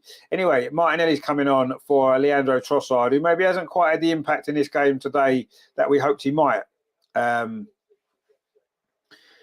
So Trossard has gone off and Martinelli has come on. So Arteta's going back to the tried and tested, isn't he? The players that he trusted earlier in the season. He's got that team on now. And Arsenal got a free kick on this near side. It's going to be Martin Ødegaard with it. It's only about 2 yards in from this near touchline, Arsenal's right-hand side. So he's going to swing it in with his left foot. Terry says, about time we change things up. Well, we just have done. Eddie flicks that header on and comes to Bukayo Saka. But Martinelli kind of gets in his way. But Zinchenko's picked the ball up, threads it through over on that far side to Gabriel. He's got a runner outside him. It is Martinelli. Can he keep it in? He does, but the cross is into the arms of Martinez at the near post. Terry says, about time change things up, get Trossard off, Martinelli on, White off and Tommy on. He's not going to take White off and Tommy on, I wouldn't have thought. I didn't know Trossard was on. Well, yeah, he didn't really have much impact in the game, if we're totally honest, really. Let's hope Martinelli can have a big impact from the bench and win us this game. But Arsenal just giving the ball away in midfield, actually. And McGinn picks it up now. Ollie Watkins on this near side in possession for Aston Villa. At times when they've had possession, they've moved the ball quickly and they don't look a bad side at all, do they? They've maybe got a few defensive issues, a bit similar to us maybe to a certain degree. Anyway, the ball's over on that far side now. Bailey with his first opportunity to run at the Arsenal defence. A decent ball, but Zinchenko pushes it behind. It's going to be a corner to Aston Villa. We've played nearly 70 minutes. There's a big 20 minutes coming up this for Arsenal. Can we hold on to this draw? Or even better, can we go on and win the game, which would be so important, wouldn't it? Anyway, we have got a corner to defend currently, and it is Aston Villa's first corner. No, it can't be. Is it? It's their first corner. Wow. Anyway, it looks like it is their first corner. Terry says, Trossard had a look on his face. Why did I sign for Arsenal? No, he didn't. He had a look on his face as if to say, why didn't I do better in this game? Anyway, that corner comes in. It is headed out there by Gabriel. Good defensive header. And now Arsenal got a chance of a counter-attack with Martinelli. Can he get past Matty Cash? He's got the ball with Martinelli. He needs a bit of support, really, though. There's 4 Aston Villa players swarming around him, but he's got himself, Martinelli. Oh, he threads it through. Eddie stops his run. And that is why Eddie is never, ever going to be at the top of the, the top striker that we need. And Steve says, I hate corners, yeah. I'm not too keen on them now. But that was poor. I mean, it wasn't a great ball from Martinelli, but Eddie stopped his run. And if he'd carried on his run, he could have been in with a chance at goal. Anyway, it's 2-2. We're into the last 20 minutes here at Villa Park. It's a big 20 minutes coming up for Arsenal. We've gone behind twice and we've come back twice. But a draw wouldn't really necessarily be a great result, would it, in the circumstances? We need to try and find a win if we can. Bailey over on that far side, the substitute. Leon Bailey, the Jamaican for Aston Villa. But Zinchenko takes the ball off him. Finds Granit Xhaka. Plays it forward to Ben White. He's got Bukayo Saka outside him on this near side. Arsenal's right. He finds Bukayo Saka. Plays the ball up the line. Ben White on the overlap. Gets there. Ben White does well. Plays it back to Saka again. He's got it back, Ben White. Can he line up a cross? He does. It hits defender Moreno. It's going to be another corner to Arsenal. Our 6th corner. John says, would it be wiser to play Trossard instead of Nketiah with Martin and Saka? Potentially. I mean, Trossard's not a centre forward though, is he? So it's like a false 9 situation again, isn't it? Anyway, Arsenal taking his corner quickly. Odegaard on this near side puts a cross in. Tyrone Mings is there with a header. And then it's cleared away by Aston Villa.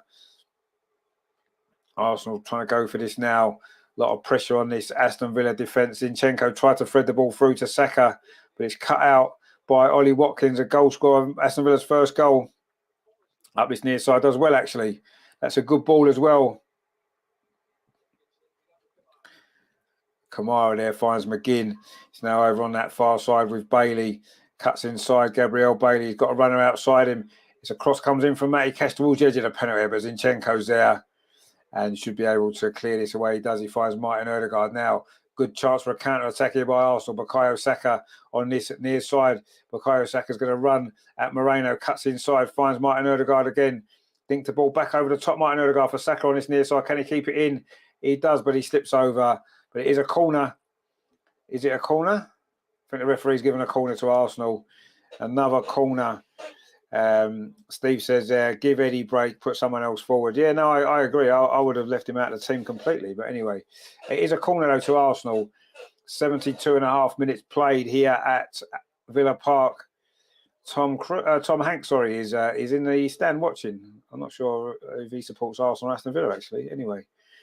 He's probably just there he's probably doing some filming in Birmingham, isn't he, or something, I would imagine. Anyway, Arsenal trying to come forward there. Not a great ball. Jorginho makes a good ball of it. And Odegaard's played it through to Saka on this near side. The linesman was going to put his flag up. He's offside. And that attack will come to nothing. He did look offside, actually, there. He was standing offside. He was miles offside. Look at him. He's about 4 yards offside there, Bukayo Saka. John says, bring back Giroud. He would muscle around the box and create chances. He would, yeah, but Arteta doesn't want a striker like that. He doesn't want to play that way. So that's never going to happen, unfortunately. I agree. A striker like Giroud, not necessarily Giroud, but someone like Giroud would probably be a good option. But that's not what Arteta's ever going to do, because that's not his style. He doesn't want a striker like that. Steve says he's the type of player we need. Yeah, no, he probably is, but we're not going to get him or a player like that. So let's forget it. It's not going to happen. Not with this manager. Absolutely no chance. Anyway, Aston Villa are now coming forward, trying to look for Jacob Ramsey, another of the substitutes. Aston Villa looking to try to win it as well now. This game could go either way, couldn't it? It's not quite at a point of next goal wins, but certainly next goal is going to be really important. Matty Cash now coming forward does well, finds Bailey outside him over on that far side. Bailey puts a low cross in towards Yezia, looking for Ramsey. Ben White cuts it out, but Aston Villa have won it back again with Kamara. He's back with Bailey again. He's having a little run. Leon Bailey's done well, actually. Leon Bailey's done really well. He's run out of space, dinks the ball towards the far post. Zinchenko's there, heads it back to Aaron Ramsdale. Anyway, Ben White now in possession for Arsenal. The game's quite open. This could certainly go either way. There's no doubt about that. And John says there, and that's where the problem lies. There is no plan B or C to shape. Oh, no, you're right. There isn't. Absolutely not. We don't have a plan B. Arteta, I've said this all the way along. Arteta doesn't want a plan B. He just wants plan A to work better. That's all he wants. He's just so determined to make plan A, and that's it. Oh, McGinn's on a good run. McGinn with a shot straight at Aaron Ramsdale. That was a good play there from McGinn. He does tend to play well against us, doesn't he? The little Scot. He's a Aston Villa captain today. Twisting and turning there, managed to get a shot away from the edge of the penalty area. Couldn't quite curl it in the corner. Comfortable save from Aaron Ramsdale. But you're right, John, there is no plan B. I don't think Arteta has ever considered a plan B. He just likes his plan A, doesn't he? Anyway, Zinchenko again in the centre midfield, almost loses out on the ball, but manages to find Granit Xhaka. There's a ball over on that far side. Martinelli now, can he get in? Good tackle actually there from Matty Cash. Just got there ahead of Martinelli. It's going to go behind for a corner to Arsenal again. Another corner. We've had lots of corners, haven't we? But we don't seem to have made too much of it. Anyway, Nottingham Forest are playing Manchester City. The team news is in that game. The kick-off at 3 o'clock, of course. Anyway, he's come to Saka on the edge of the box. Oh, he doesn't get hold of that volley that time. Nowhere near as good as he did the volley in the first half that brought us level. Now it's come all the way back to Aaron Ramsdale. Goes long over on that far side. Martinelli's going to be in, is he? No, he's not. Zinchenko, but Martinez is there with a comfortable catch. He throws the ball out to Tyrone Mings. It is Aston Villa 2, Arsenal 2. We're into the last 14 minutes of this game. Are we going to find a winner? Is it going to be Arsenal to get the winner, or will it be Aston Villa? Oh, the mistake at the back there. Martin Odegaard's in. Is he going to score? Oh, he's put it wide. Another big chance for Martin Odegaard. Mistake at the back from Konsa. That's a big chance. Arsenal have got to be putting that away. Martin Odegaard's got to score that. It was a really poor mistake, actually. Eddie Nketiah did well, squared the ball for Martin Odegaard, and from 12 yards, unopposed, he's got to put that in the net, and he hasn't done. He's put it wide, almost an open goal. That's a terrible, terrible miss from Martin Odegaard. He's on his left foot as well, no excuses. He's got to bury that, and he's put it wide. Is that going to be a big miss in this game, in the season for Arsenal, in this title race? A mistake at the back there from Konsa, put under pressure from Eddie Nketiah. And Watkins and Moreno have both gone off now for Aston Villa. And Duran, their new signing, John Duran and Luca Dean have come on for Aston Villa. We're in the 77th minute now. Steve says that's a poor miss. It's a dreadful miss. Really, really dreadful miss. You've got to hit the target there, haven't you? You know, we've complained about Eddie Nketiah missing some chances, and he has done, but that's as bad a miss as you'll see, actually. That was terrible. Anyway, Arsenal now trying to come forward and make up for that, but the ball's now gone back again to Martinez. John says, how did he miss that? Seriously, well, I don't know. I honestly don't know how he missed it. It was easier to score, and they're the sort of chances that in games like this you've got to take. You can't afford it. Arsenal made a mistake at the back. It's gone out for a throw to Aston Villa. Is that chance going to come back and haunt us? Leon Bailey there. Duran, trying to lift the crowd. The new signing. John Duran. Now Arsenal making two changes. It's going to be Tomiyasu and it's going to be Vieira. Granit Xhaka is coming off for the second game in a row. He doesn't look very happy about it. Tomiyasu is coming on. And Ben White's gone off as well. So that's a like-for-like change. Fabio Vieira's come on for Granit Xhaka. So we'll see what difference that makes. Tomiyasu is back at right back now in place of Ben White. And so Granit Xhaka's gone up, but Arsenal lost the ball straight away. And now Aston Villa coming forward. That's a good ball played forward, actually, for Scott McGinn. A little bit of space for Bailey over on that far side. Good defending, actually, there. Was that Gabriel with a tackle inside the penalty? He had to get that right, or it would have been a penalty. And Leon Bailey looked as though he was just in there with, just over 10 minutes to play. Phil said there, someone swapped Odegaard's shooting boots. Yeah, potentially. What a great tackle that was, actually, by Gabriel there inside the penalty area. That's a goal-saving tackle, that you have to say, because if Leon Bailey had gone round the outside of him there, he would have had a clear shot at goal. And that was a brilliant piece of defending from Gabriel. He's had his moments in this game, in the last few games, hasn't he? He's been a little bit shaky, but that was a great tackle. Vieira now, his first touch, plays it back to Granit Xhaka. Arsenal looking to build up ahead of steam in these final 10 minutes. Saka now on this near side. Bukayo Saka cuts back onto that left foot. His goal brought us back level. A winning goal now would be massive, wouldn't it? Saka again, got a little bit of space on this near side. Whips that across towards Vieira. Good defending though by Matty Cash again. And Arsenal though pick the ball up. Vieira plays it square to Jorginho. Jorginho plays the ball to this near side. Tomiyasu finds Bukayo Saka.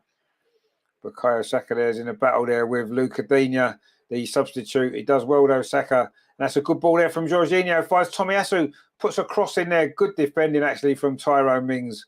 And Aston Villa do manage to clear the ball away. And now they can maybe try to come forward themselves, can they? In fact, it's going to be a free kick. A handball there against Jorginho. John says therein lies a problem. There's a lack of forward options from the bench. There is. And well, having said that, Reece Nelson and Emil Smith-Rowe are both on the bench. They are both attacking players who can come off the bench and, you know, produce some things. He's gone with Vieira, who's never quite done it yet for us, has he? Anyway, we are into the last 9 minutes now at Villa Park. Our 2 more points for Arsenal are going to slip away.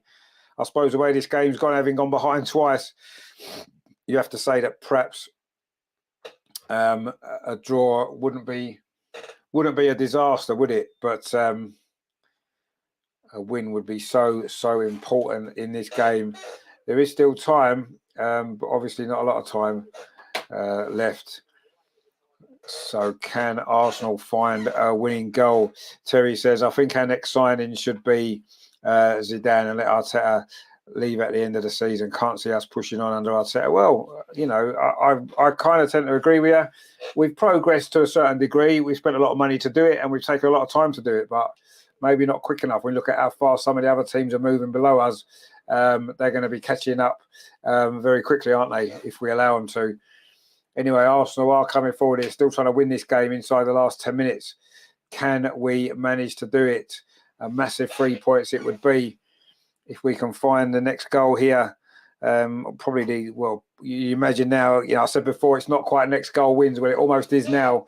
We're into the last 8 minutes. Bukayo Saka cuts in from this near side, and then he's brought down by Kamara, who disagrees with the decision. And he's going to be a free kick, though, to Arsenal in a good position here.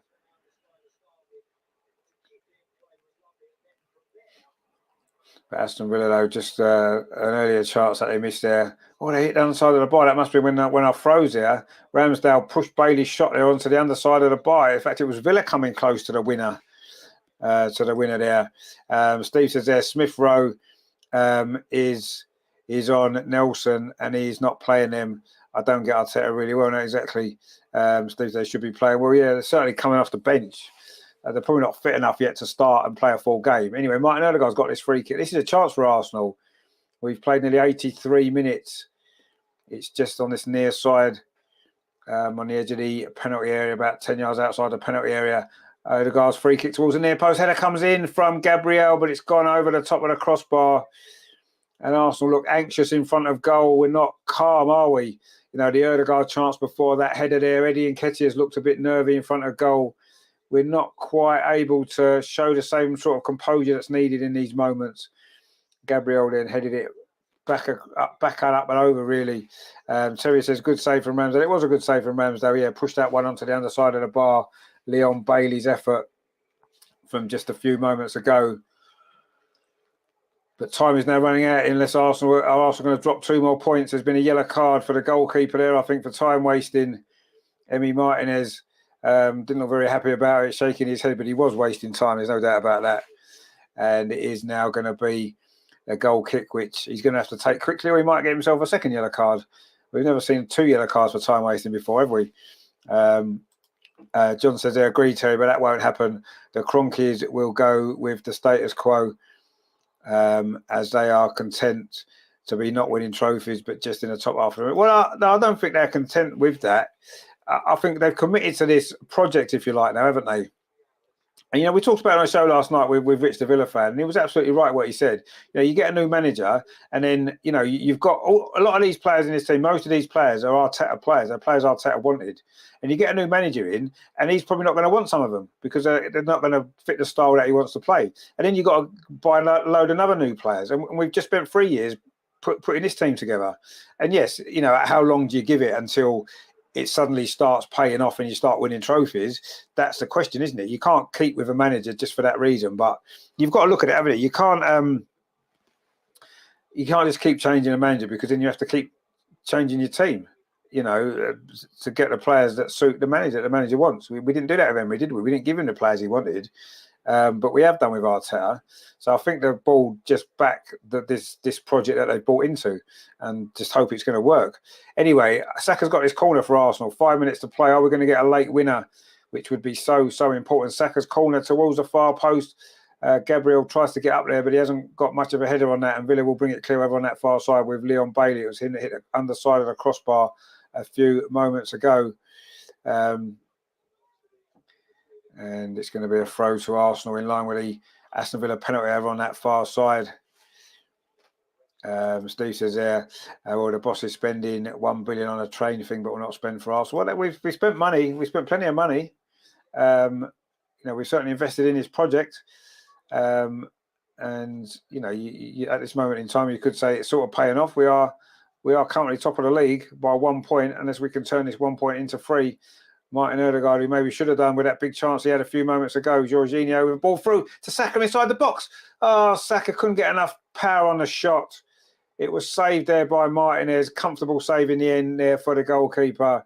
Jorginho has had a great game, actually. His passing has been fantastic. That's a great ball. I think he may just have been onside Saka as well. And he got his shot away, but it was straight at Martinez. He couldn't direct it in the far corner. Didn't really get hold of the shot too well, actually. And that was another chance for Arsenal to win this game. We're into the last 3.5 minutes of stoppage, of normal time, sorry. There's going to be some stoppages to come, no doubt. This game is still very much in the balance and could still go either way. Duran there. I don't know where his mate Duran is, because they were quite good in the 80s, weren't they, Duran? But we've just got one Duran at the moment for Aston Villa. Anyway, Jorginho bringing the ball forward for Arsenal. He played well, Jorginho. Finds Saka on this near side. Bukayo Saka plays the ball back to Tomiyasu. Arsenal pressing for this late winner. We got a late winner recently against Manchester United. That's the last game that we've won, actually. That late winner there. Can we find a late winner in this game? McGinn's done well there again for Aston Villa. The Scot tries to play a ball through there, looking for the run of Jacob Ramsey on this near side, but the ball was cut out. Tui says, how many of our players would get into the top clubs around the world? 3, maybe 4. So why are we expecting miracles at Arsenal? You're right. I mean, there's not, we've got good players and we've got players that fit the system, but we don't have world-class players, do we? We don't. Not really. I mean, Saka is the one, isn't he, that stands out. Jesus, potentially. Is he world-class, though? I'm not sure. His goal-scoring record certainly doesn't suggest that he is. That cross there from Ødegaard's far too comfortable for Martinez, who's gone down. Not sure if he's really injured or if he's just pretending to be injured. It was his own player, actually, that caught him, Matty Cash. But Martinez has caught that cross far too comfortable. We've got to put better balls than that in. John says there, what's the point of ESR on bench and he won't play? Well, we don't know exactly how fit he is. I mean, surely if he's on the bench, he's got to be fit enough for 10 minutes, surely 15 minutes. And he's not brought him on at all. Anyway, we've now played the same number of games as Manchester City, obviously. This was our technically sort of game in hand for the time being. We will be 1 point clear. Man City, of course, are playing at 3 o'clock.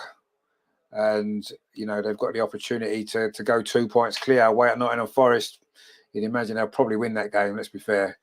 So it's another 2 points dropped for Arsenal. They will have a game in hand. The lead's gone from being level on points, so we could be 2 points behind. But let's see. There's still time to win this game. We're into the last minute of the 90 now.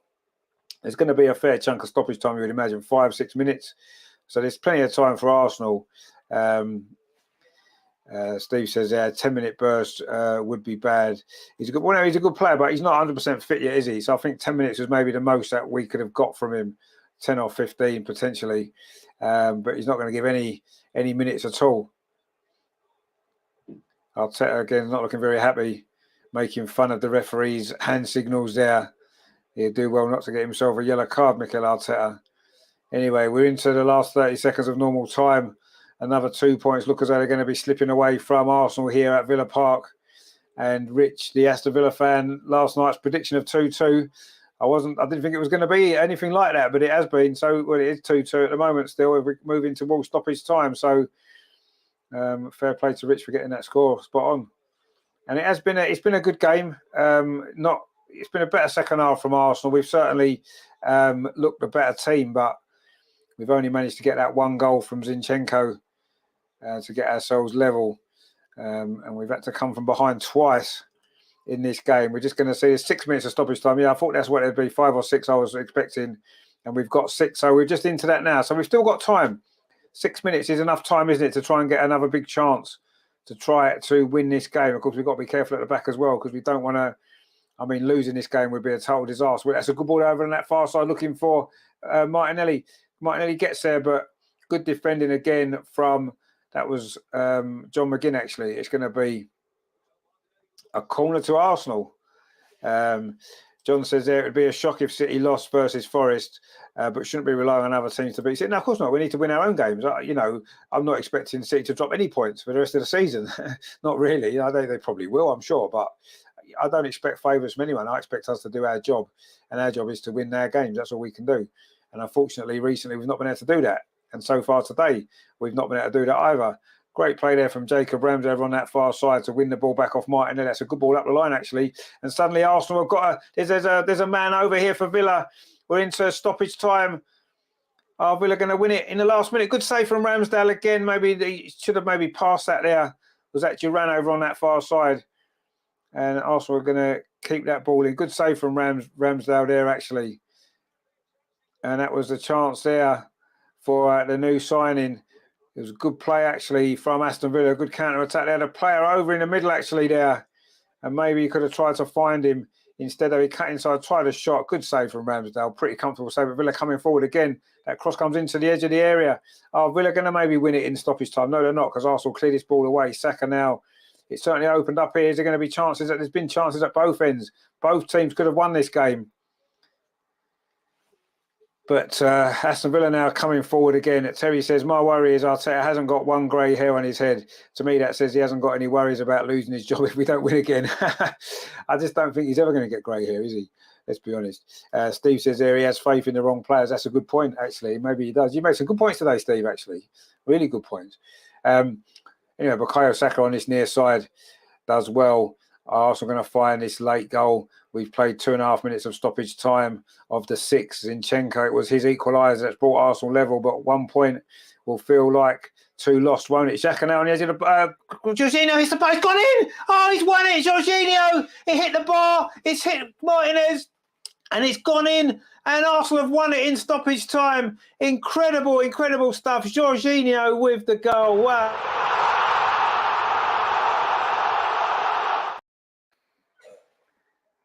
Unbelievable scenes here at Villa Park. How on earth have Arsenal pulled it out of the bag? Jorginho shot from, 20 yards. It hit the bar. It's hit Martinez and gone. It's probably going to go down as an own goal, let's be honest. But it is Jorginho. Phil says, wait for VAR. Why is there going to be a VAR check? What was wrong with it? Was there anything wrong with the goal that we need VAR for? Steve says, a beauty. Well, it was a very good strike. It's hit the bar. I think it's going to go down as an own goal, unfortunately, off Emi Martinez. It was Martinelli on this near side initially, played the ball back to, and it's a great strike. Eddie Nketiah was offside, but was he in flight of the ball? I don't think he was. It's hit the underside of the crossbar. Jorginho there. What a big goal that might be for Arsenal. It's hit the bar, come back down, hit Martinez. That's an own goal.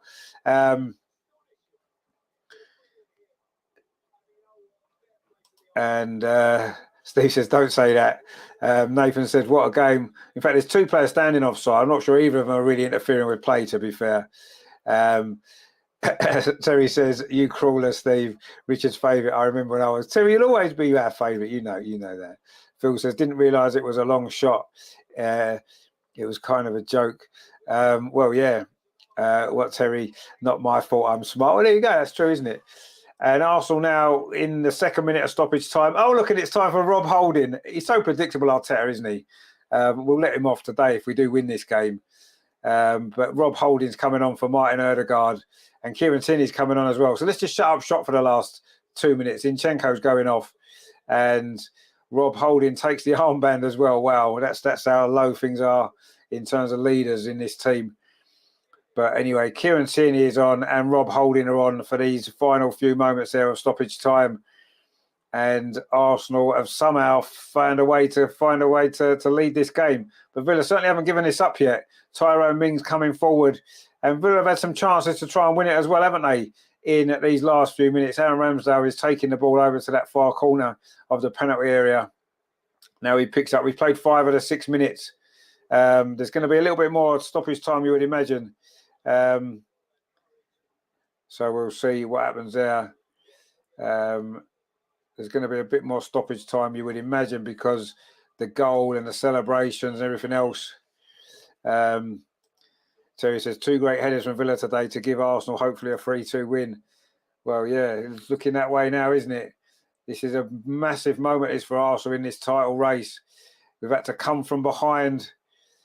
We've played the 6 minutes of stoppage time now. It's just whatever the referee's going to add on top of it for that goal and the celebrations. There'll probably be another minute or so, you would imagine. So Arsenal aren't far away from getting what would be a big, big victory. We've played the 6 minutes now and still we play on. Villa with Konsa over on that far side into midfield with Kamara. Long ball over the top. There's a ball in there looking for Bailey, who's done pretty well there, but good defending from Kieran Tierney, who's just come on.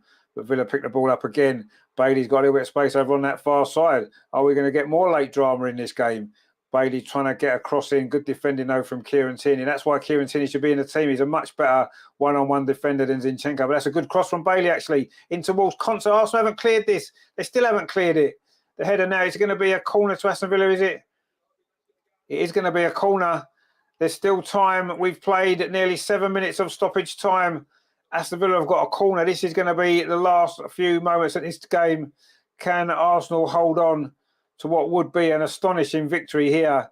An important victory as well. Emi Martinez has come up for this. He's already scored 1 goal today, an own goal. Is he going to get a dramatic goal at the other end? We've seen goalkeepers score late goals in the past. Let's hope it's not going to be today. It is a corner, though, to Aston Villa. This may well be the last action of this game. It's on this near side, the corner.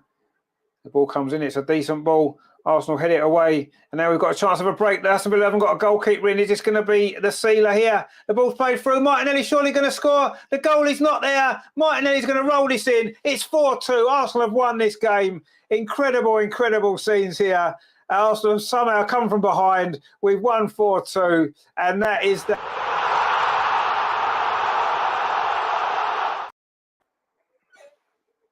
Well, what a first half it's proved to be. And Arsenal can celebrate now, but it's been a struggle, it's been a battle, and it's been a very, very difficult game. We've had to come from behind twice. We have come from behind twice. You don't often see many goals like that, do you? When the goalie comes up and then we get a counter-attack. John says there, Tierney should be playing full stop indeed. Mark C says get in indeed. It was just an easy counter-attack there. Steve says, ha, you rip Phil crazy. You don't see many goals like that, do you?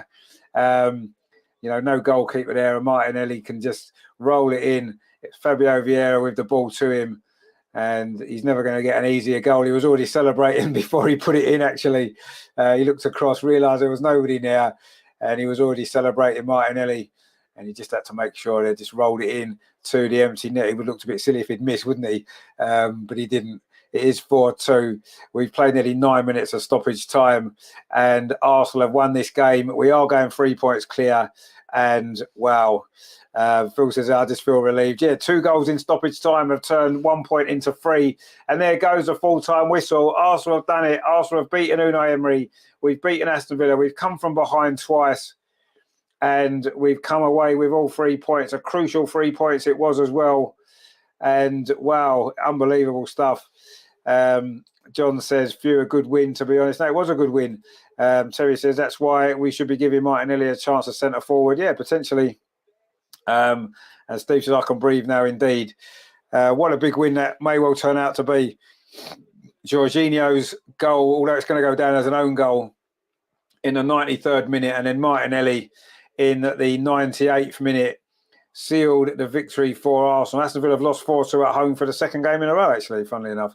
But we don't worry too much about that. What an incredible game that was. What an incredible second half that was. And brilliant play from Arsenal. You know, at 2-2, Villa hit the bar. We could have gone behind. Just incredible in the end. We got those 2 late goals. We are 3 points clear. Man City are about to play away at Nottingham Forest. And they now have to win. And if they win, they will go back to the top on goal difference and we'll be back where we started at the start of the day. But that was a massive win for Arsenal. To come from behind twice, you know, we've questioned the character, the mentality. But we've shown today that actually we have got some. There is still some there, quite a lot. Nathan said, big result. Enjoy the commentary. Enjoy the rest of the weekend. Yeah, you too, mate. Enjoy your weekend. Hopefully see you on Monday. Steve says, let's hope next week we can take this second half play. Indeed, yeah, that's what we need to do. John says, agree. Even try Martinelli centre forward and Trossard on the left. Yeah, potentially, I would say. Terry says, is that what you call a masterclass by Arteta or pure luck? A little bit of both, I think, actually. Steve says, lucky. Well, I mean, there was certainly amounts of luck in it, wasn't there? I mean, the Jorginho goals hit the bar. He's hit Martinez's head and gone in. So, you know, obviously there's luck about that. The last goal, I mean, you know, if that's you've got a corner, you're 3-2 down, you're going to throw everything up, throw the goalie up, aren't you, to try to get a goal. You lose 4-2. That's just the way it goes. So, yeah, Mark C says there, come on, Forest, pull a rabbit out of the hat. Well, it would be good if they could. I'm not convinced that they will, if I'm totally honest, but we'll see. Phil says, celebrating with York. I had Mallorca at half. That's what it was, you see, Mallorca at half time. That's what turned the game. We were losing at half time. There you go. John says, pure luck, to be fair. Well, I mean, yeah, there was luck. Of course there was luck. But sometimes if you, you know, if you work hard, you sometimes get luckier, don't you? And, you know, we certainly gave it our all in that second half. And we've managed to come away with a victory that was so important. It didn't look like we were going to get, did it, for a long time? It didn't look as though we were going to get it, but we did. And those 2 dramatic late goals have turned this game. Have they turned the title race? I'm not really sure if they have yet. It's still a long way to go. But we suddenly put the pressure back on Man City now. I mean, they've got an away game, you know, a tricky away game. You'd imagine they will beat Nottingham Forest, but you never know. And somehow Arsenal have won that game. Incredible, really. After a bad start, we went behind twice, but we've come back. And it is Aston Villa 2, Arsenal 4. Quite incredible. They're just down the goals again now. The first goal, Aston Villa scored after just 5 minutes. Matty Cash's ball over the top to Ollie Watkins. It wasn't great defensively, actually. And you have to say that's been a problem today. Good finish, though, from Watkins to put Aston Villa ahead. And at that point, we were worried, weren't we? We were worried about where this game might go. Phil says a gift, but good to see Martinelli get on. Yeah, I mean, it was a sort of a gift. I mean, you know, we got the ball away and it was just a breakaway, wasn't it? And he's made the run. And I said, if you put yourself in those positions, you get lucky, don't you? Mark C says, coming back from being pegged back twice, we did show some mettle. No, we did. We really did show some mettle. And that's what we want to see, don't we? We need to show this mettle more often, don't we? This is what we need to show now for the rest of the season, because every single game is going to be a battle. Every single game is going to be important. And we've got to be able to, you know, show this character in every single game between now and the end of the season. You know, we needed a win today. We've got a win today. And yes, we've had to do it the hard way. And we did it very, very late. Didn't think we were going to get the goal. It looks like we're running out of time. We're running out of ideas. And then we finally get it. Anyway, so they're showing Villa second goal again, which was a good goal, wasn't it? Coutinho slotted it away. And at that point, after 31 minutes, you did fear that we were going to be on the wrong end of a poor defeat. Terry says, at least Loki has had a blinding day. It should be interesting here for Monday. No, he would have had a blinding day. Yeah, really, really good. Fantastic, really. Ben, they're just showing the Arsenal second goal there. Ben White's cross. I know it wasn't. It was a header there that hit the bar, hit the top of the bar from Eddie Nketiah. And then this is the goal here from Zinchenko. It's a good finish, actually, at the near post. Martin Odegaard pulled the ball back Zinchenko's drilled it in. A quick corner taken by Arsenal. We've done that a few times. This one actually worked. Villa were caught out, and Zinchenko with his left foot drilled it in. And then we had some chances after that as well, didn't we? Phil says, match of the day will be worth a watch later. Indeed, it will. Even if we've got to suffer Gary Lineker for an hour and a bit, it will definitely be worth watching just for that, won't it? For this game. But I say we missed a few chances. Erdegaard's missed. Looked as though it was going to be so important, didn't it? 40 minutes to play when you put that wide, and you're thinking, is that going to be the moment this game gets away from us? But in the end, we did manage to hold on and then get the winning goal anyway in the end, didn't we, later on? Brilliant stuff. Rajendra says, if we support them, the team tries harder and we win. Well, I mean, they want to win anyway, don't they? Let's be honest. They're trying to win. And they hit the bar there. Aston Villa could have gone the other way. Steve says there, yes, Phil, can't wait for the highlights indeed. I think we're all looking forward to it, aren't we? Looking forward to match of the day tonight. It's always nice when you've won, isn't it? And as much as I don't like the early kickoffs, and I really don't like them at all, at least if you win, it sets up your weekend, doesn't it? You can relax, enjoy the rest of the weekend, and watch the other results come in, knowing that we've done our job, and it's up to the others now to win. Man United need to win. Obviously, we, Man City, need to win. And that's the way it goes, isn't it? So, you know, Martinelli's got a goal and an assist. Well, that's not really going to be an assist, is it? Because it's going to go down as an own goal. And it's a shame because Jorginho deserved the first goal for Arsenal today because he played well. And, you know, it's a shame he's probably not going to get that goal, is it? Because it was a great strike outside of his foot. Do you remember that goal? It's suddenly how things have changed, isn't it? Because there's a goal that David Rocastle scored at Old Trafford that did the same, hit the bar, hit Peter Schmeichel, and when it was given to Rocastle. Can't we just give that to Jorginho? And they're just showing the Martinelli goal at the end, his little celebration before he put it in to seal the victory. Wow, incredible scenes there. And Arsenal have won 4-2.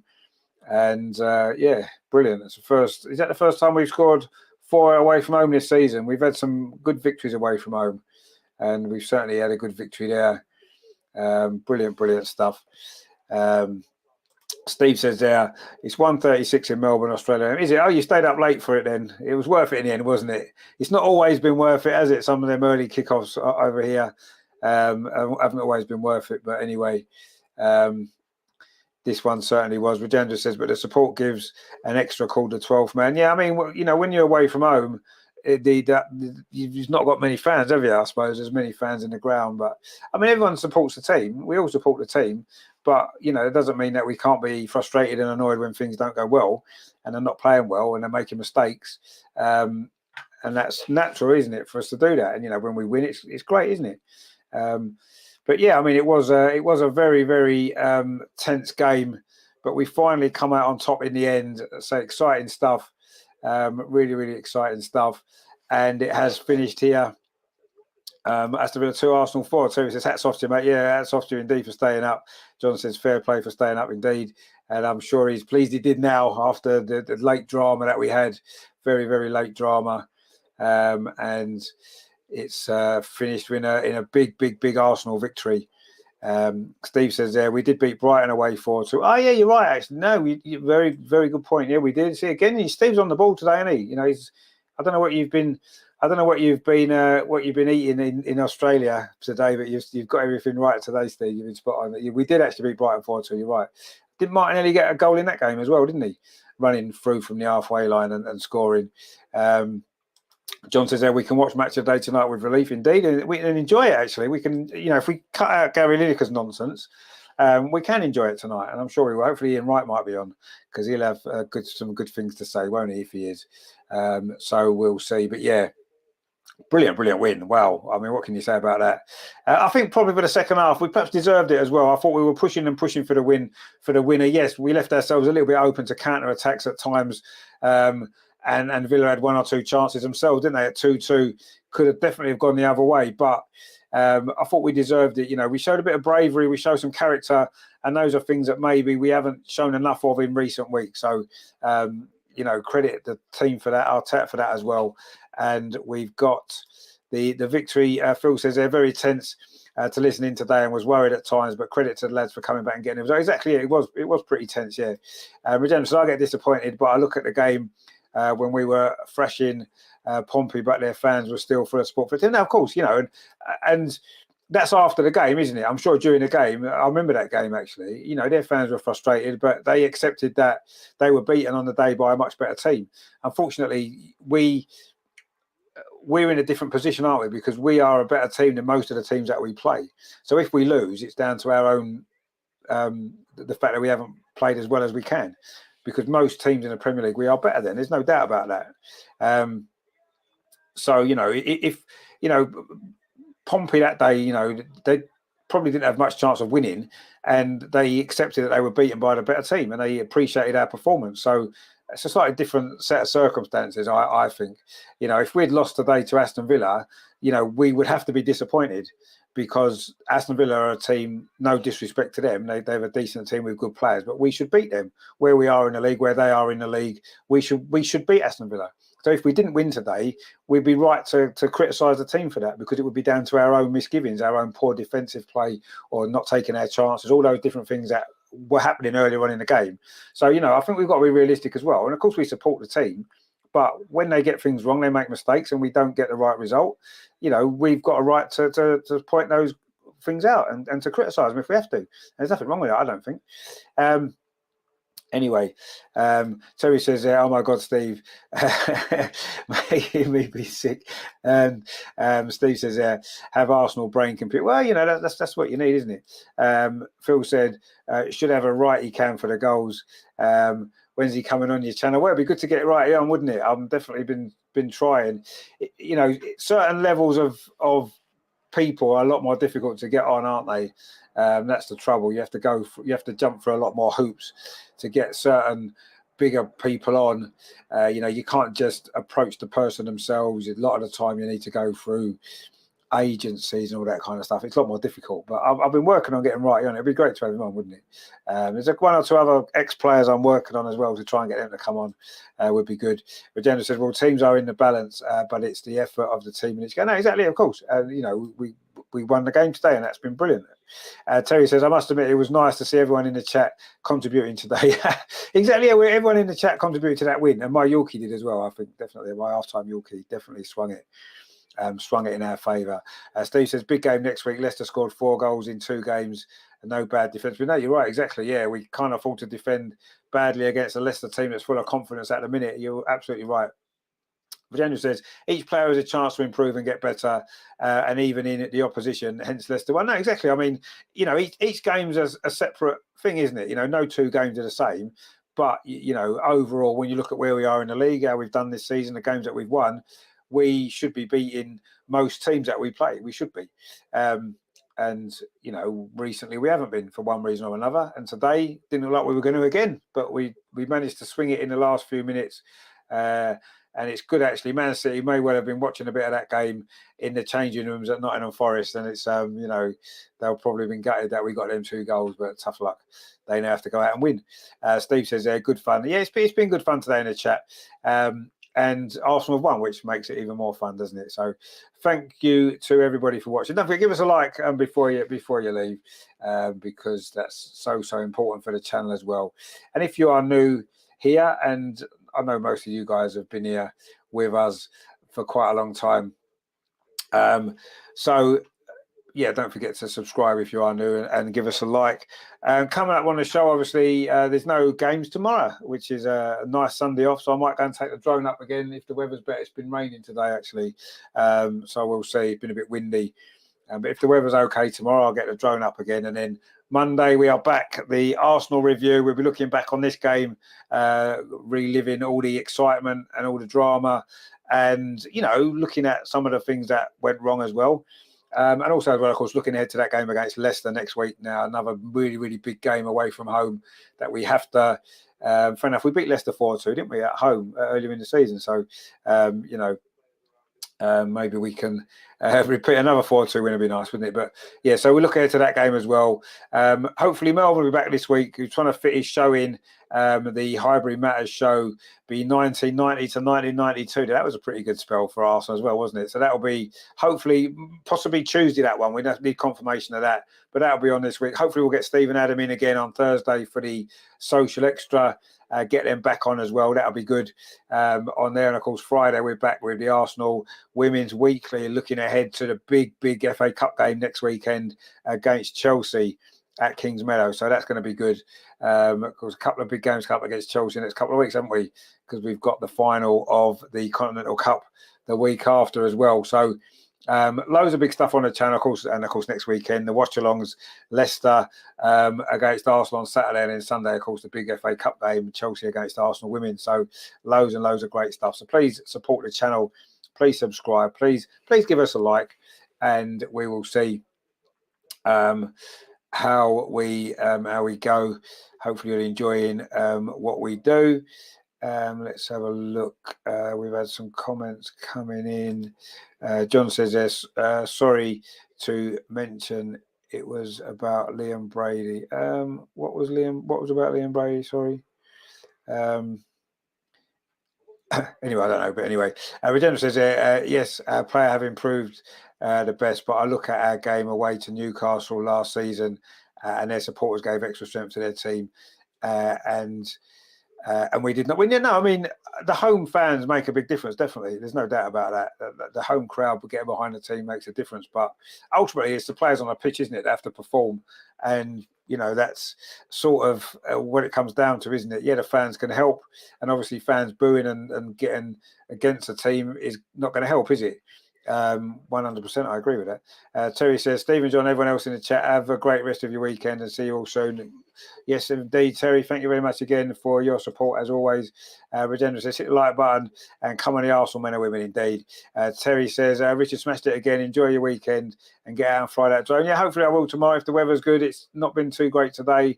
Wind and rain, it's not ideal drone weather, is it, unfortunately? I mean, the good news is we're coming into spring now, aren't we? The weather's going to be better. I'm sure I'll get plenty of time out flying me drone, but hopefully I can get out tomorrow at some point.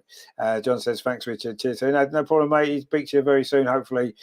So, yeah, that is that. We have won 4-2. What a game. We are back 3 points clear. But Man City are playing, of course, in 15 minutes time. So we will see how that goes. Hopefully they might drop some points. Who knows? Come on, Nottingham Forest. Do us a favour. And well, no, we don't want favours from anyone, do we? We just want to win our games, and that's all that matters. We've won our game, and if City win their game, they win their game. There's nothing we can do about that. We can only influence our games, and that's what we need to do. So, but yeah, brilliant from Arsenal today. Come from behind twice and won it in stoppage time with 2 late goals from, well, Jorginho, that was an own goal technically, and also, of course, Martinelli's goal there on a counter-attack at the end into the empty net, which was quite good fun. And we won the game 4-2, so yeah, good stuff. And we are 3 points clear.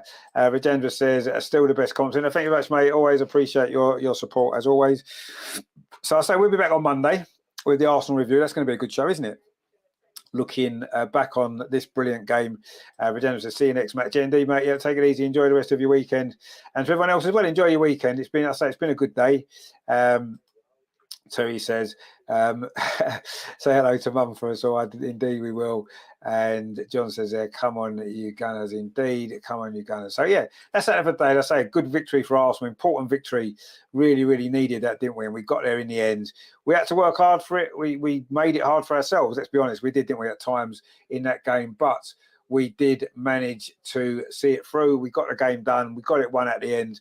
And that's what it matters, isn't it? We'll take 3 points whether we win 1-0 or whether a game like today where we, suffer the ups and downs and come out on top. It doesn't matter, does it? 3 points are still 3 points. And that was very, very enjoyable today indeed. Terry says, come on, you Gunners. Steve says, we will take any goal by Richmond. So, yeah, see you, mate. Take it easy. Enjoy the Australian sunshine. I'm sure you will. While we suffer in the kind of rain and wind and cold weather that we've got here in the winter. But I say spring's coming. It'll be fine. Anyway, that's that then. Arsenal won. We are 3 points clear. Now we can sit back and watch the rest of the games this weekend with a smile on our face, and we can enjoy it and look forward to all the football this week. And look forward to Match of the Day tonight. That is going to be great, isn't it? We're definitely going to watch that. Really, really good stuff. And Arsenal have done it the hard way, but we've done it, and that's all that matters. It doesn't matter, say, if we win 5-0 or we scrape it like today, we win. Terry says, night, Steve. Have a good kip and see you soon. Indeed, yeah, get yourself to sleep, Steve. Get yourself back to bed. You can go to sleep with a smile on your face, and you'll have sweet dreams about Jorginho hitting that goal from 25 yards in off the crossbar and off the goalkeeper. That was good, wasn't it? Anyway, it's been a good day today. It's been a good game. We won 4-2. We are 3 points clear. Come on, you Gunners. Stay with us. Don't forget, like, share and subscribe. I will see you on Monday. Enjoy the rest of your weekend. I'm sure you will, because we're top of the league once again. Certainly for the next couple of hours anyway. Or maybe beyond that. Who knows? But a good win for Arsenal today. Come from behind twice. Wow. Brilliant, brilliant stuff. Character.